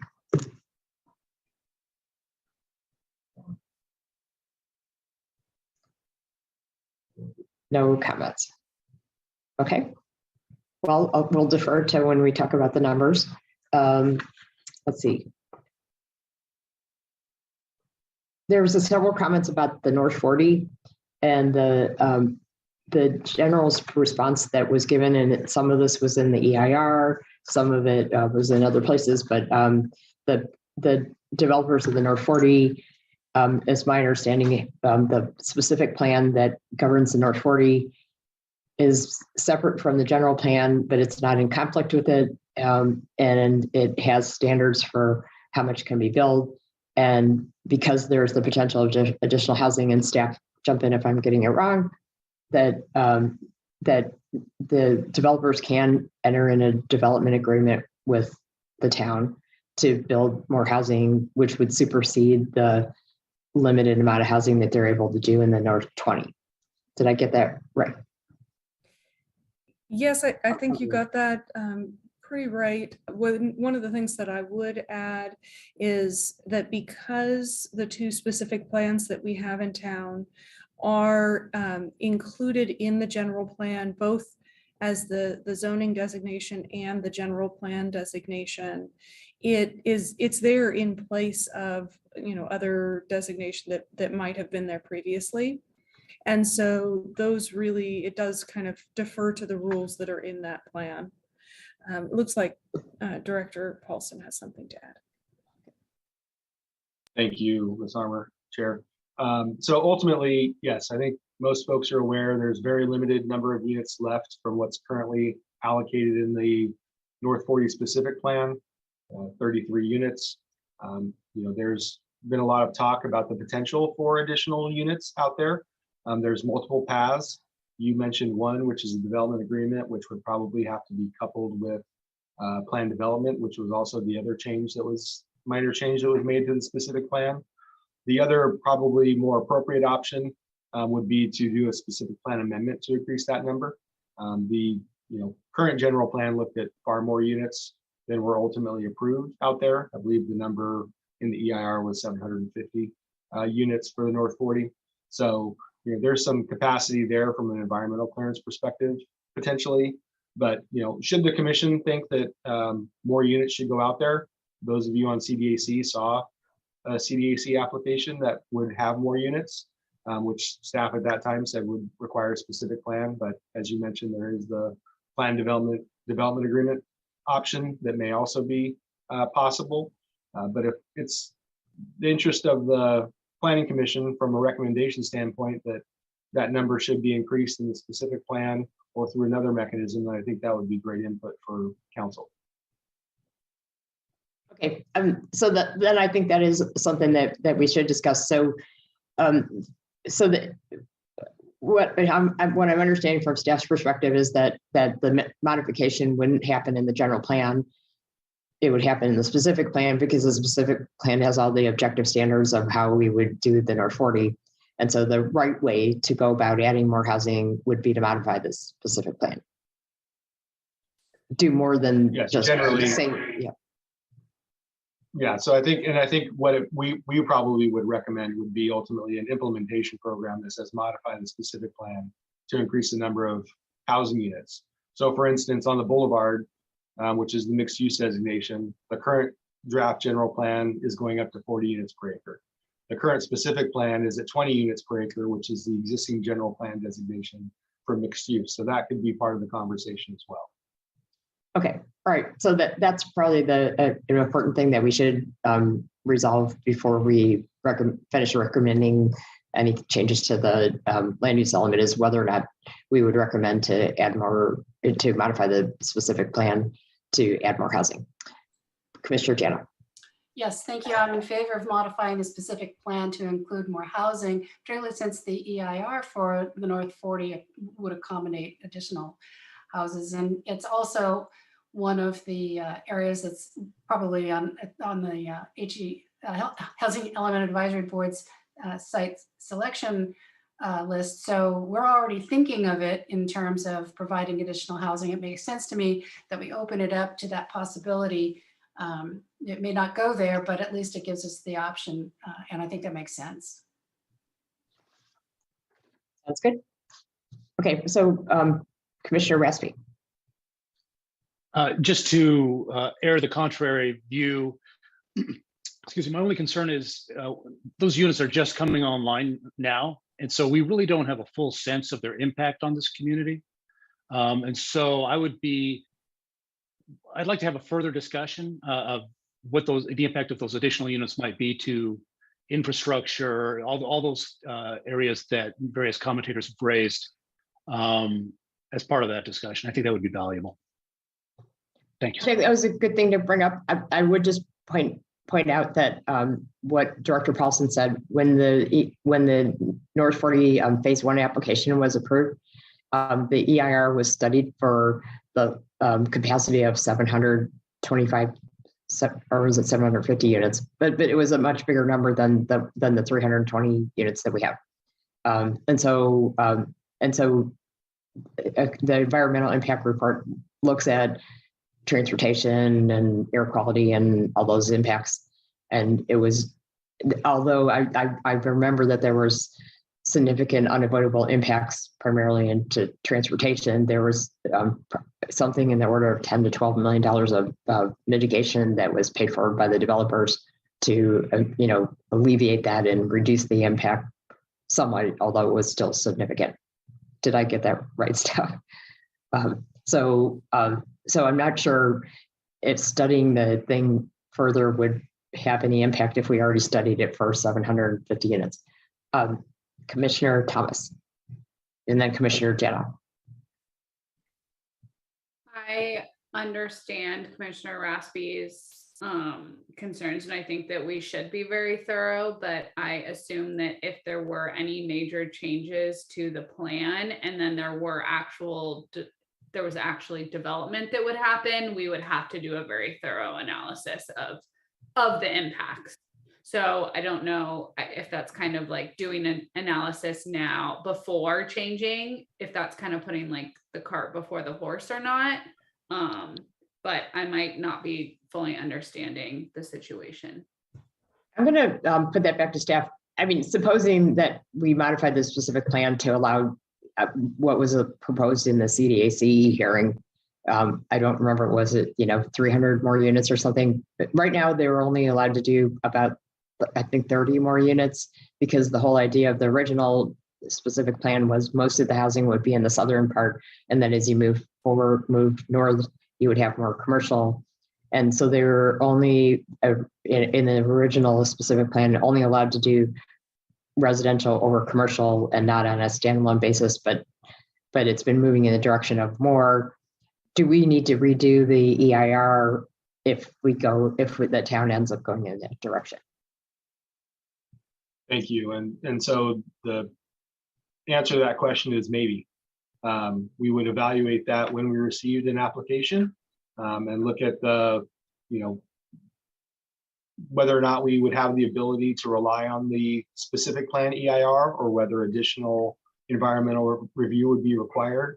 I think the question, the big picture question at the general plan level is, do we think we should consider more units or shouldn't we at this stage for the Planning Commission? And then we would go through the appropriate processes should we get applications for the site.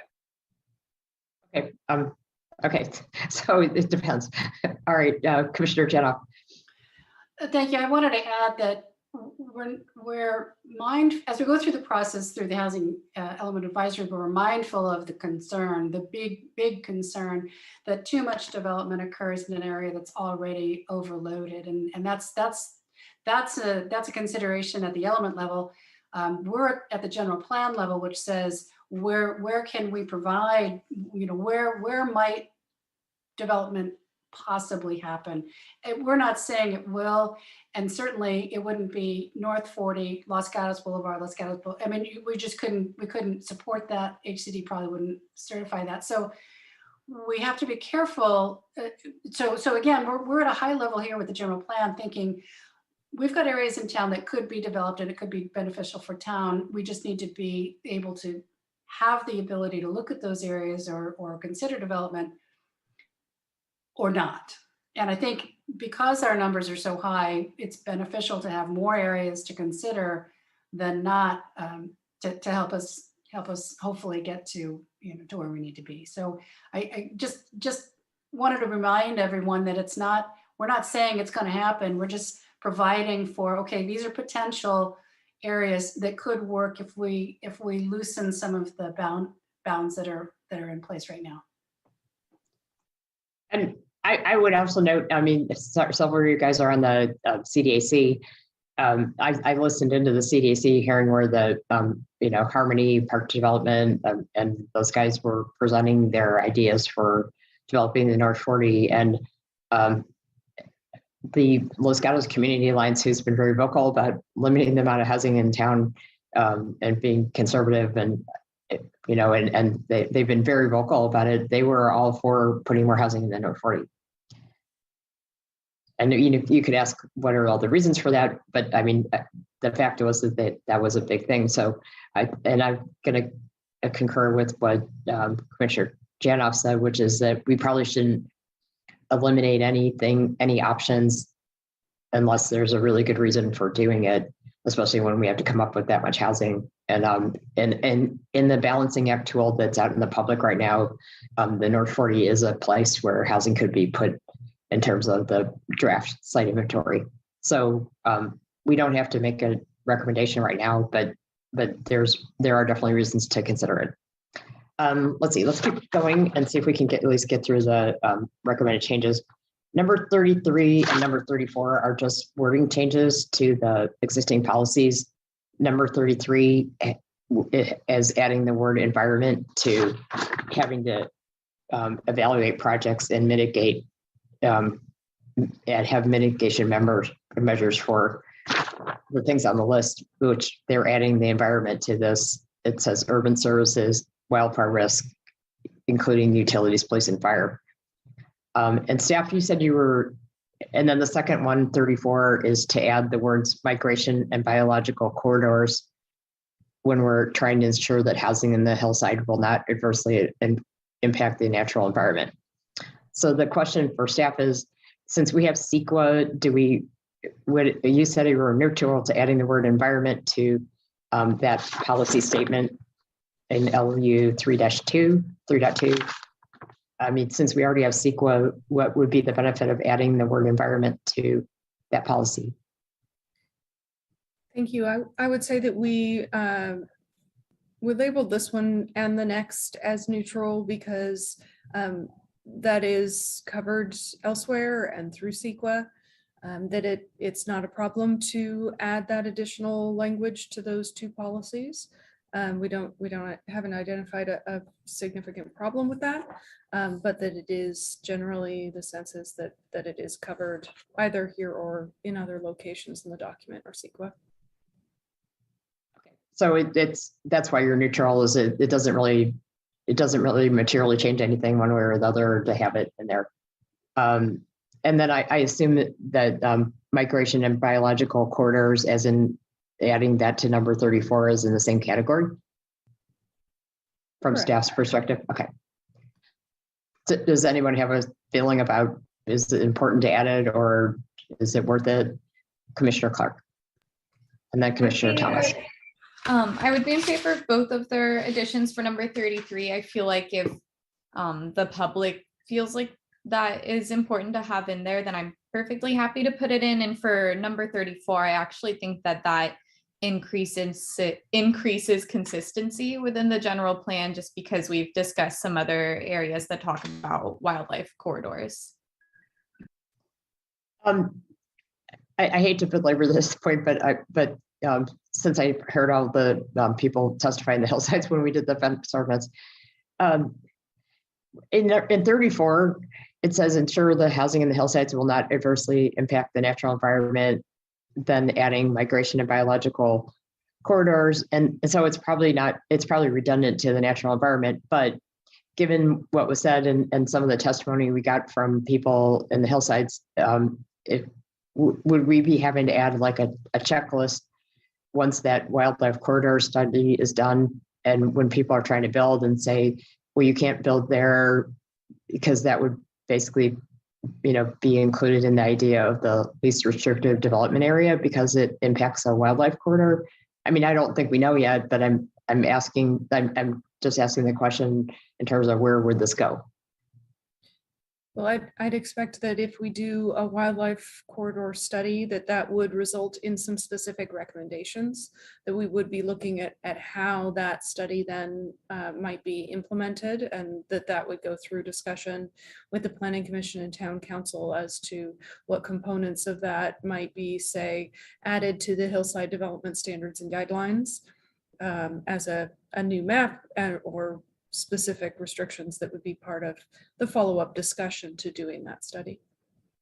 Okay, fair enough. And by the way, for the rest of the commission, I'm not opposed to adding those words. I just wanted to make sure I asked some devil's advocate questions about it.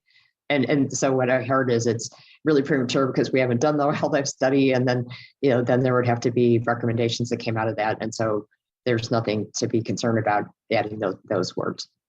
Commissioner Thomas. I was just going to second Commissioner Clark's comments that if the public felt like they wanted to add these in and staff doesn't oppose it, that we shouldn't include them, because I do think it creates some consistency in a way that it's not redundant, but I think that they're fine to include. All right, that sounds good. I'm going to suggest that we don't need to talk about 35 or 36 because they're both in the same genre of what we talked about with the North 40. Which is the special planning areas. I mean, if it's just a clarification thing, I would have no problem adding it. But if it's going to be to modify the general plan substantively, to change anything, the place to do that is in the specific plan, so that it's not out of consistency with the general plan. So that was my recommendation. And just so everyone knows that wasn't on the general plan committee, we were very specific as we went through the entire process that whenever there was wording changes that didn't impact the meaning of the general plan, we would have staff unilaterally accept them, and we didn't need to talk about them because there were some hundreds and hundreds of pages, and English and grammar are things that we don't have to worry too much about as long as it doesn't change the intent. So I'm just going to say we don't need to talk about 35 or 36 unless staff feels different. Commissioner Thomas, do you have a comment? Sorry, that was from before. That was from before. Okay, all right. 37 is another clarification thing. It's to add, the town is facilitating discussions for residents and stakeholders, and someone wanted to add other local governments on input into planning activities early on and through the development process. Which seems like an easy add. I mean, I would hope we would be talking to local governments anyways. I don't think it creates any conflict. And staff was neutral. Commissioner Clark. Thank you. So I personally, when I saw this, kind of thought, what would this actually look like, and how important is it to specifically include local governments at all of these points? Especially, I think the goal really is to reach the general public, and so first, I don't think that we need it, but second, I would definitely want a better idea of how we would even go about doing this if we were going to add this. Actually, you raise a really good issue. I mean, if the development wasn't anywhere near a town border, then why would we involve other governments? And stakeholder could be broadly defined to include local government, especially if it was near a border. Vice Chair Barnett. I'd be interested to hear from staff why they're neutral on this point, because it does seem to be overly broad. Thank you. So, from staff standpoint, stakeholders is the broad term. So that would be, members of the public and any other local governments if they were in the vicinity. We do that as a matter of course. We have other projects where, if it's over a certain number of units, then we also make sure we reach out to school districts and other groups. So, from our standpoint, stakeholders covers a broad enough range from a general plan perspective, but we are neutral if the commission thinks that it's important to add other local governments. I think what happens with a lot of these, and we have these discussions at the GPAC, is once you start adding one group, then do we need to, add NGOs, CBOs, all these other groups, potentially. So from staff standpoint, stakeholders covers it, but if the commission's interested in adding additional qualifiers, then it's not going to be an impact from our perspective. Well, and number 38 is similar about coordinating with public agency stakeholders such as MidPenn, specifically mentioned in this thing. That probably came from MidPenn. I don't know, but so what I'm hearing is maybe keep it more general versus, because if you start naming specific agencies, what if they change? And, and what if you left out somebody that you should have? And, we would always want to reach out to everyone that was significantly impacted by any development that we did to make sure that, we had a conversation going on about it. So I would say, we haven't made any recommendation yet, but we could probably just not make any changes per 37 and 38, and it wouldn't hurt anyone, and it would still be covered. And then number 39, I wasn't sure where that was going. Were we not doing enough to communicate with the public? I wasn't sure what the change was because there was nothing underlined. And so does staff know where this comment came from? Was it because there was things that were suggested that was more than what we were doing, or?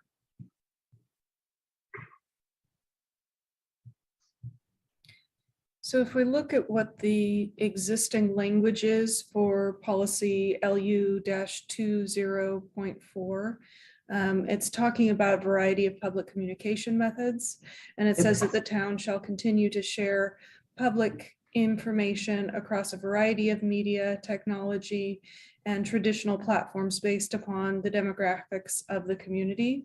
And so in looking at this, I think it is mostly wanting to make sure there are specific examples of what would be included within that policy rather than keeping it general. I'll also search and see if I can find who that came from specifically. Okay. Several people had their hands up. I think Commissioner Janoff was first, and then Commissioner Raspy, and then Commissioner Clark. Yeah, the way I read this is really traditional methods. Like, I don't have a computer and I'm not connected to the internet. How am I going to get informed? And so that's how I read it. And as we go to the digital means of communication, those who don't or don't have access may feel that they're being left out. So I think that's how I read it. Okay, no, that's good. Because you look at something and you're like, where did this come from? And so that makes sense. Commissioner Raspy. Thank you, Chair. I read it the same way as Commissioner Janoff, in that we are perhaps missing important segments of our population that aren't exposed to electronic media. And specifically, just by way of example, there was several comments that I think we could put in the no growth category. And I think if perhaps those individuals had a better understanding of, for instance, SB 35, some of the limitations that are placed upon town that really dictate this entire process, I think that would be helpful for the entire community and the Planning Commission and the Town Council as well. So I think any effort that captures more of the community, I think only serves to enrich the entire process. That sounds great. Commissioner Clark. Thank you. I actually have a couple of problems with number 39. So first, the LU 20.4 already does say traditional platforms. And so it's not like this is currently excluded. I think it is just specifying for this one and not the others, which I also think could be a problem. And I mean, another thought that I definitely have is that this method is bad for the environment compared to other ones. And if we're talking about a 20-year general plan, I'd like to think that we're able to find more creative ways to engage at some point. And I think since the language says traditional platforms based upon the demographics of the community, I think that that does get at the fact that we want to make sure that we're using outreach methods that will ensure everyone is reached. And I mean, maybe in 20 years, everyone has a computer or something. So I don't think that it's super wise to include these specifics in the general plan. Okay, no, that's a very good additional input on the other side of this thing. You know, and that's where this general plan discussion is sort of like, how far do you go? You know, if it says traditional, is it enough, or do you need to have more? Vice Chair Barnett. There we go.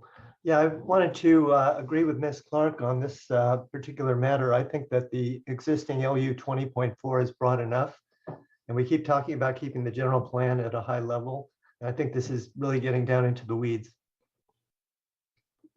Okay. All right. Well, I think that's good for now. And then when we get to the point where we're ready to make the recommendation on the entire land use element, someone can make a motion about either just leaving out 39 or whether to add it in any form.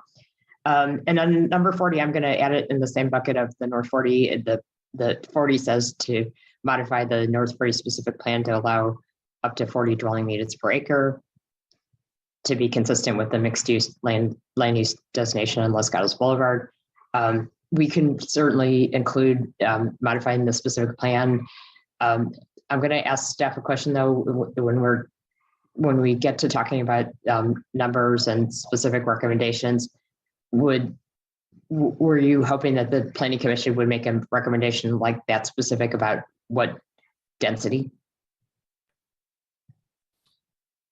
Well, I would start by saying that, you know, we did say neutral for a reason, that okay. That really, you know, moving forward with additional housing in the North 40 area is going to be a separate process.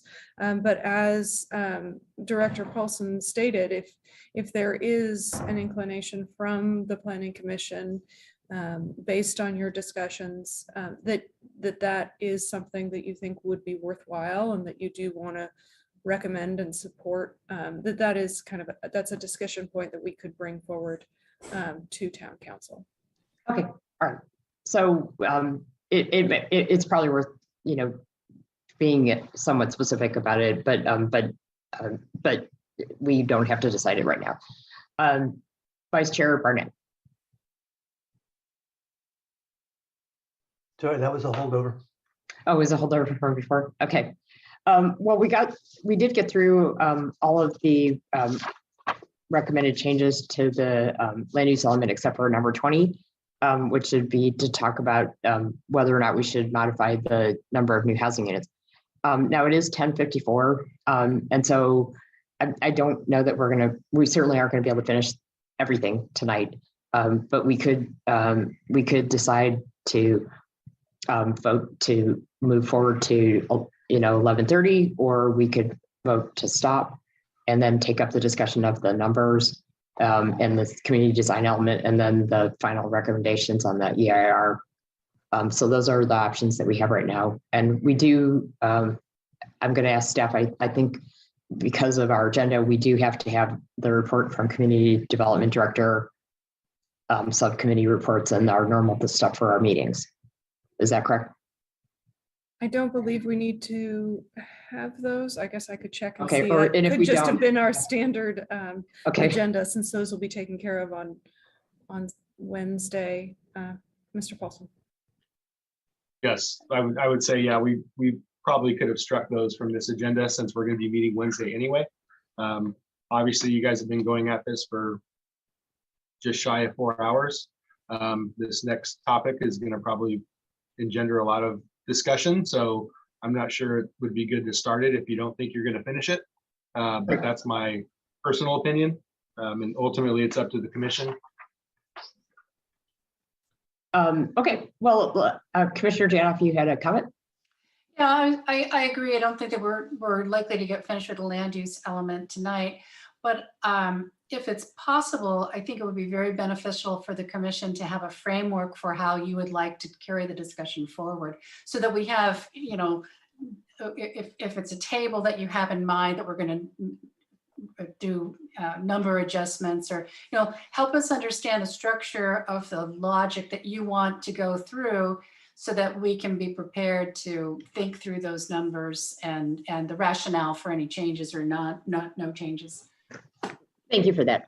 So I can tell you what I had in mind was, I'm going to go to page 6 of 14 of the staff report that came on April 15th, in which discussion they took the 3738 number that was out in the public domain and was the subject of a lot of press, mostly negative, for doubling our RHNA housing numbers. And although staff has been continuing to explain that, that's still pretty controversial. They went further than that on page 6 and talked about if you adjusted it for the fact that the general plan is 20 years versus the housing element being on an 8-year time cycle, that we were down to 38 units because of existing projects and the accessory dwelling units that would be built after.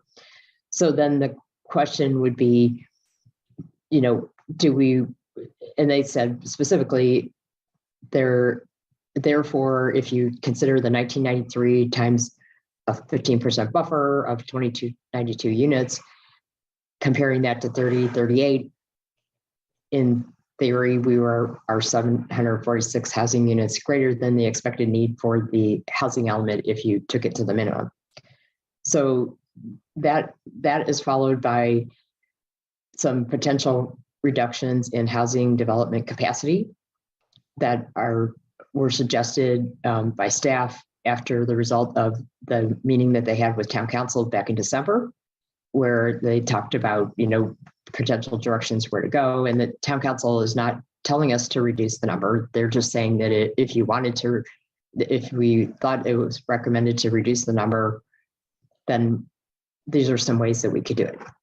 So my idea about doing that was, if you look at number 20, it's on the exhibit 7, it says, A, no increase in housing levels. These are possible modifications. B is reduce the number of new housing units to a lower, less ambitious target.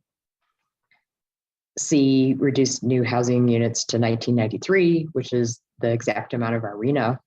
And, you know, and remembering we're doing the general plan, not the housing element.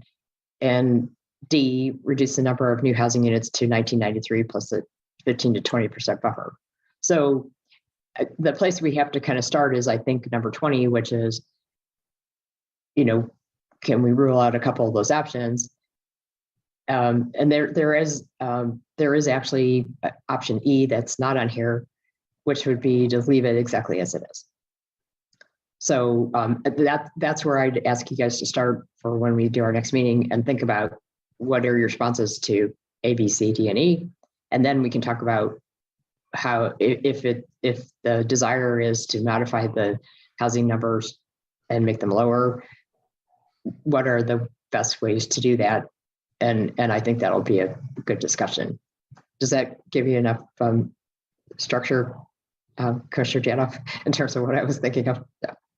Okay, so does that help you guys in terms of thinking about it for, when we continue the discussion? Okay, are there questions that you have about how we should go about this, or suggestions that you would like to make before, we set the date for continuing the discussion? Commissioner Clark. I just want to quickly make a motion to extend the meeting to no later, just no later than 11:30, assuming that will end much earlier than that. That's fine, because we have to do that. Thank you. Second. Commissioner Thomas has a second, and I will just do a quick roll call vote. Commissioner Thomas? Yes. Commissioner Respi? Yes. Commissioner Janoff? Yes. Commissioner Clark? Yes. Vice Chair Barnett? Yes. And I vote yes as well. And as Commissioner Clark suggested, we aren't going to go nearly that long, but this would be a good time to help kind of frame things and ask questions that would help set us up for success when we continue the meeting, so that we can finish the next meeting. So Commissioner Thomas and then Commissioner Raspi. I know that we don't want to get into a discussion of everything in detail, but I am just a little bit curious to hear some of the commissioners' general thoughts on these ideas about where they're coming from, so that we could kind of take that away with us and process that over the next couple of days. I feel like I don't have any new information, but I know that this is an important discussion. Well, here's a suggestion I have. Why don't we take a read on everyone's feedback on number 20 and adding the option in option E that's not on there, which is not changing the numbers at all, and see where everyone's initial read is on it, and then we'll have a more in-depth discussion about whether we go in that direction and to what extent, in the follow-up meeting. Okay. Okay. Yeah, I think that would be helpful to me, because I don't know. I just have no idea where everyone else is. So I don't mind going first. Go ahead. And then as a member of the GPAC who already approved this, and understanding the full extent of the entire situation and what staff has provided with us, I do not support any A, B, C, or D. I don't think we should modify. I think we should go with the original number that is in the draft 2040 plan. Okay, so my suggestion of adding E, which is not modifying the draft, what's in the draft right now. Okay. Commissioner Raspi, you had your hand up, but you don't have it anymore. Sorry, I was, and I don't want to derail the train of discussion, but I was just going to address a procedural question. I think it's clear we're not going to finish land use and/or address the design elements tonight. And we have a meeting scheduled Wednesday. I was curious, and I think I know the answer to this. Can we add this discussion to that agenda, or is it too late because that agenda has been published, or should we consider our next meeting for this discussion? And again, I don't mean to interrupt. It's a very good question. I wanted to put that out there. It's a very good question. I will hand that over to staff, but I'm gonna guess that because the agenda is already out there, we won't be able to add it to Wednesday's discussion. But no, actually, staff recommendation was going to be to recommend you continue to a date certain of the 27th, and we would just add it on as an additional item after the existing items that are already on the agenda. So it would be continued, and it would be item number 4, I believe. Director Paulson? Yes, and so we did consult with the town attorney. We would just do an amended agenda tomorrow, given the time frame, and we get that posted. Okay, so we can do that after we finish the question that's on the table, right? In terms of recommending the dates, but that is good to know, because I would rather do that than as your chair, I would rather do that than go to another special meeting. Chair and Commissioners, the Brown Act specifically allows you to continue a meeting within 5 days of the meeting, and you can continue this item to the Wednesday. That's what the Brown Act specifically allows you to do that, and then council, and then staff will change the agenda to reflect that tomorrow. But you're allowed to do that if you're within 5 days of the continuance. So you're able to do that. That is very, very good to know, because the other advantage of doing it on Wednesday would be, it'll be fresh in our minds, and we can kind of pick up from where we left off without a lot of interruption. All right, so would others like to comment on number 20, on what general direction they'd like to go?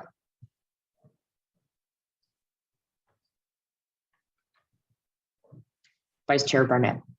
I think it's apparent from my submission that I would go with B. Okay.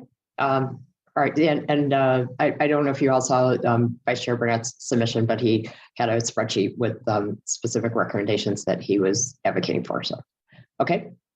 Others? Commissioner Raspy. Thank you, Chair. I haven't had a chance to review Commissioner Barnett's submission yet, but my thinking, I think, is largely similar to his in reducing it to a less ambitious target. So I will look at his figures, as well as reducing it to the RENA numbers plus a reasonable buffer in the 15 to 20% range. So that's where my thinking is at the moment. But to be fair to the commission, I'm still processing all this information, and so open to any discussion. Thank you. Okay, no, it's fine. We're just weighing where we kind of stand right now, and then we're going to discuss it more. And then, you may still feel the same way or not, after we get through it. Commissioner Jana. Thank you. I'm of two minds. I think, as Commissioner Thomas said, there was quite a bit of deliberation that went into the numbers. The actual number that was in the general plan was a surprise to many of us, because that wasn't a number that we had seen. Nevertheless, it wasn't an unreasonable extrapolation from the discussions that we had. And keeping in mind that the general plan is a 20-year plan and covers 3 housing cycles, you could envision, in worst case, you could envision 3 housing cycles that demand you to create 1,993 units in each cycle, which puts you in the neighborhood of 6,000 units. We had that's probably not going to happen. Who knows? But even if you step back and say, well, we're not likely to get a 0 housing element number, RENA number. So what we've had in the past is somewhere in the neighborhood of 500 or 600. So then you have 2,000 from this cycle, 600 from the next cycle, and perhaps another 600 from the next cycle, which gets you to approximately 3,200 units. So I can see I can understand the concern among the town residents that the number is too high.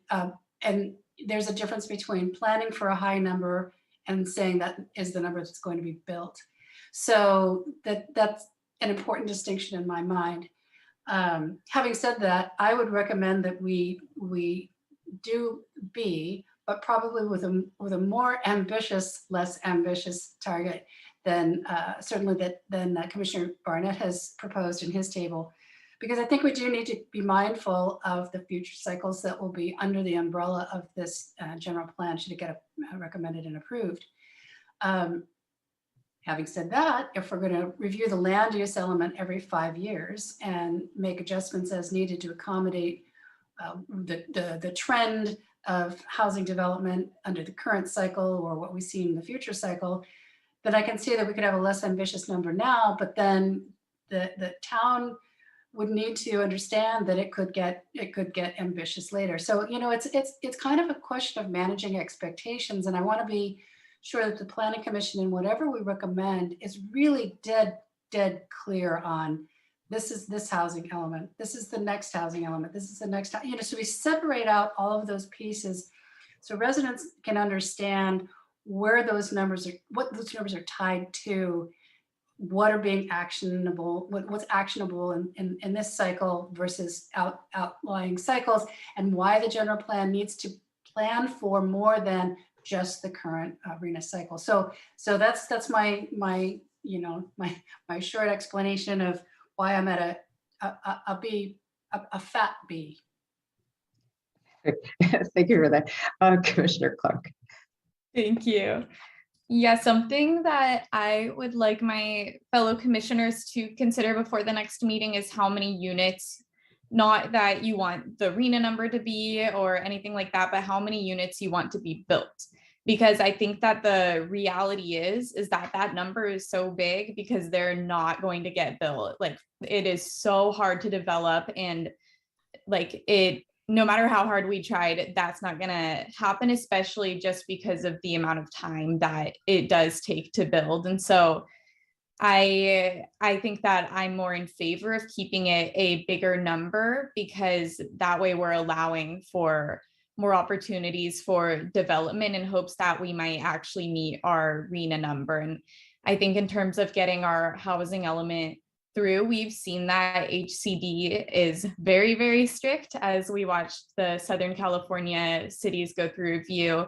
And I think that's something that would go a long way with them, is seeing that we are prepared for the capacity for more than we were actually required to, because that makes it a lot more likely that we actually reach our number. And that makes it easier to get the housing element through as a whole, because that I think will be one of the most highly weighted aspects. And then after that, there's going to be like AFFH and the policies and the outreach and things like that.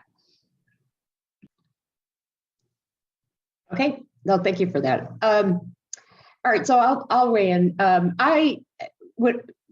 This was mentioned a bit earlier, but when we started this whole process of updating the general plan, I remember sitting down with a couple of town council members, and I said, well, if we're going to go through this process of trying to manage our growth, kicking and screaming, instead of trying to take the reins and grow in the way that we'd like to grow, and that's hopefully in concert with what is expected by the state, we're going to be far better. I would much prefer to be with that kind of process where we're not kicking and screaming. And so I've never been of the fan of doing the absolute minimum and fighting everything every step of the way, because we have to be thinking that we're in the role of planning for the future. And it was obvious at the beginning of the general plan process that that we're not building the kind of housing that is going to be right for the kind of population that we're going to have going forward. And I'm not even considering talking about a lot of people that don't live in town now, which we do need to think about, but just the seniors that want to go to move down housing, of which there's none.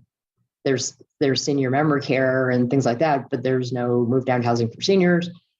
And for our youth, I have college age kids that are getting out of college and they can't afford to live here. And we don't have that kind of housing that they can do either. Instead, we're building 6,000 square foot houses with 4,000 square foot basements that cost $4 and $5 million that, they won't be able to afford for decades, if ever. So I'm definitely of the mind that where we need to, we needed to build a lot more smaller units. Having said that, getting back to the number, when we started the general plan process, we talked about, we didn't know what the RHNA was. We talked about 2,000 units, and it was a big number, but we were looking at 20 years. And then as it turned out, that became our RHNA. And so then when we were doing the general plan, we said, well, should we, since we already are at 2,000 units, do we need to think about building, planning for even more, because so we'd be covered. But now that we're talking about updating the land use element, I don't feel as big about that. So getting back to the actual recommendation, I'm going to be, I'm sympathetic to all the concerns, and people are terrified in town. And I too, I'm a resident of town. And, I think we have to worry about, managing growth and growing in the right way. So I think that it would be prudent to think about making some kind of reduction from the almost 4,000 number, even though we're looking at a 20-year time frame, and bringing it back to, something. But if you consider, I'll just give D, for example, reducing the number of new housing units to 1993 plus a 15 to 20% buffer, even that number isn't going to work because we just taking ADUs, for example, we have projected of 25 ADUs per year for so many years, and then there's 300 more ADUs that we expect to get in the decade following their housing element that's coming up. And so that there's going to be 300 more housing units that we have no control over whatsoever that are already going to be part of that process. So I'm definitely thinking it's going to be a number higher than 2292. And then the question is, what is the right number? And I'm open to hearing what you guys think. And but I'm not keen on the idea of eliminating entire categories of places where we could add additional housing. So that's kind of where I came up, but I'll be interested to see where we go with the discussion. And hopefully we can come up with a good recommendation that'll make sense for the town council. That being said, we don't need to do the rest of the meeting stuff because we're going to have our meeting on Wednesday. But we do need to make a motion to continue this meeting to a date certain. And would one of you make that motion for me? Commissioner Clark. I move to continue this meeting to April 27th, date certain. And should I include the time? No. That's my motion. All right, second. It looks like Vice Chair Barnett has his hand up. So. You're on mute. I'm having trouble with my unmute. Yes, I'm happy to second the motion. Okay. All right. And then we will do a roll call vote. Commissioner Thomas. Yes. Commissioner Raspy. Yes. Commissioner Janoff. Yes. Commissioner Clark. Yes. Vice Chair Barnett. Yes. And I vote yes as well. So that passes. And I wanted to take a minute just to thank you all for all your time and attention. It's been a long meeting and we've gotten through a lot of material. And I think we're in good shape to continue this and hopefully finish the rest of what we need to do on Wednesday. But certainly we should be able to finish land use and community design, and then hopefully the EIR as well. So I thank you all for that, and we will see you in a couple of days. And this meeting is adjourned.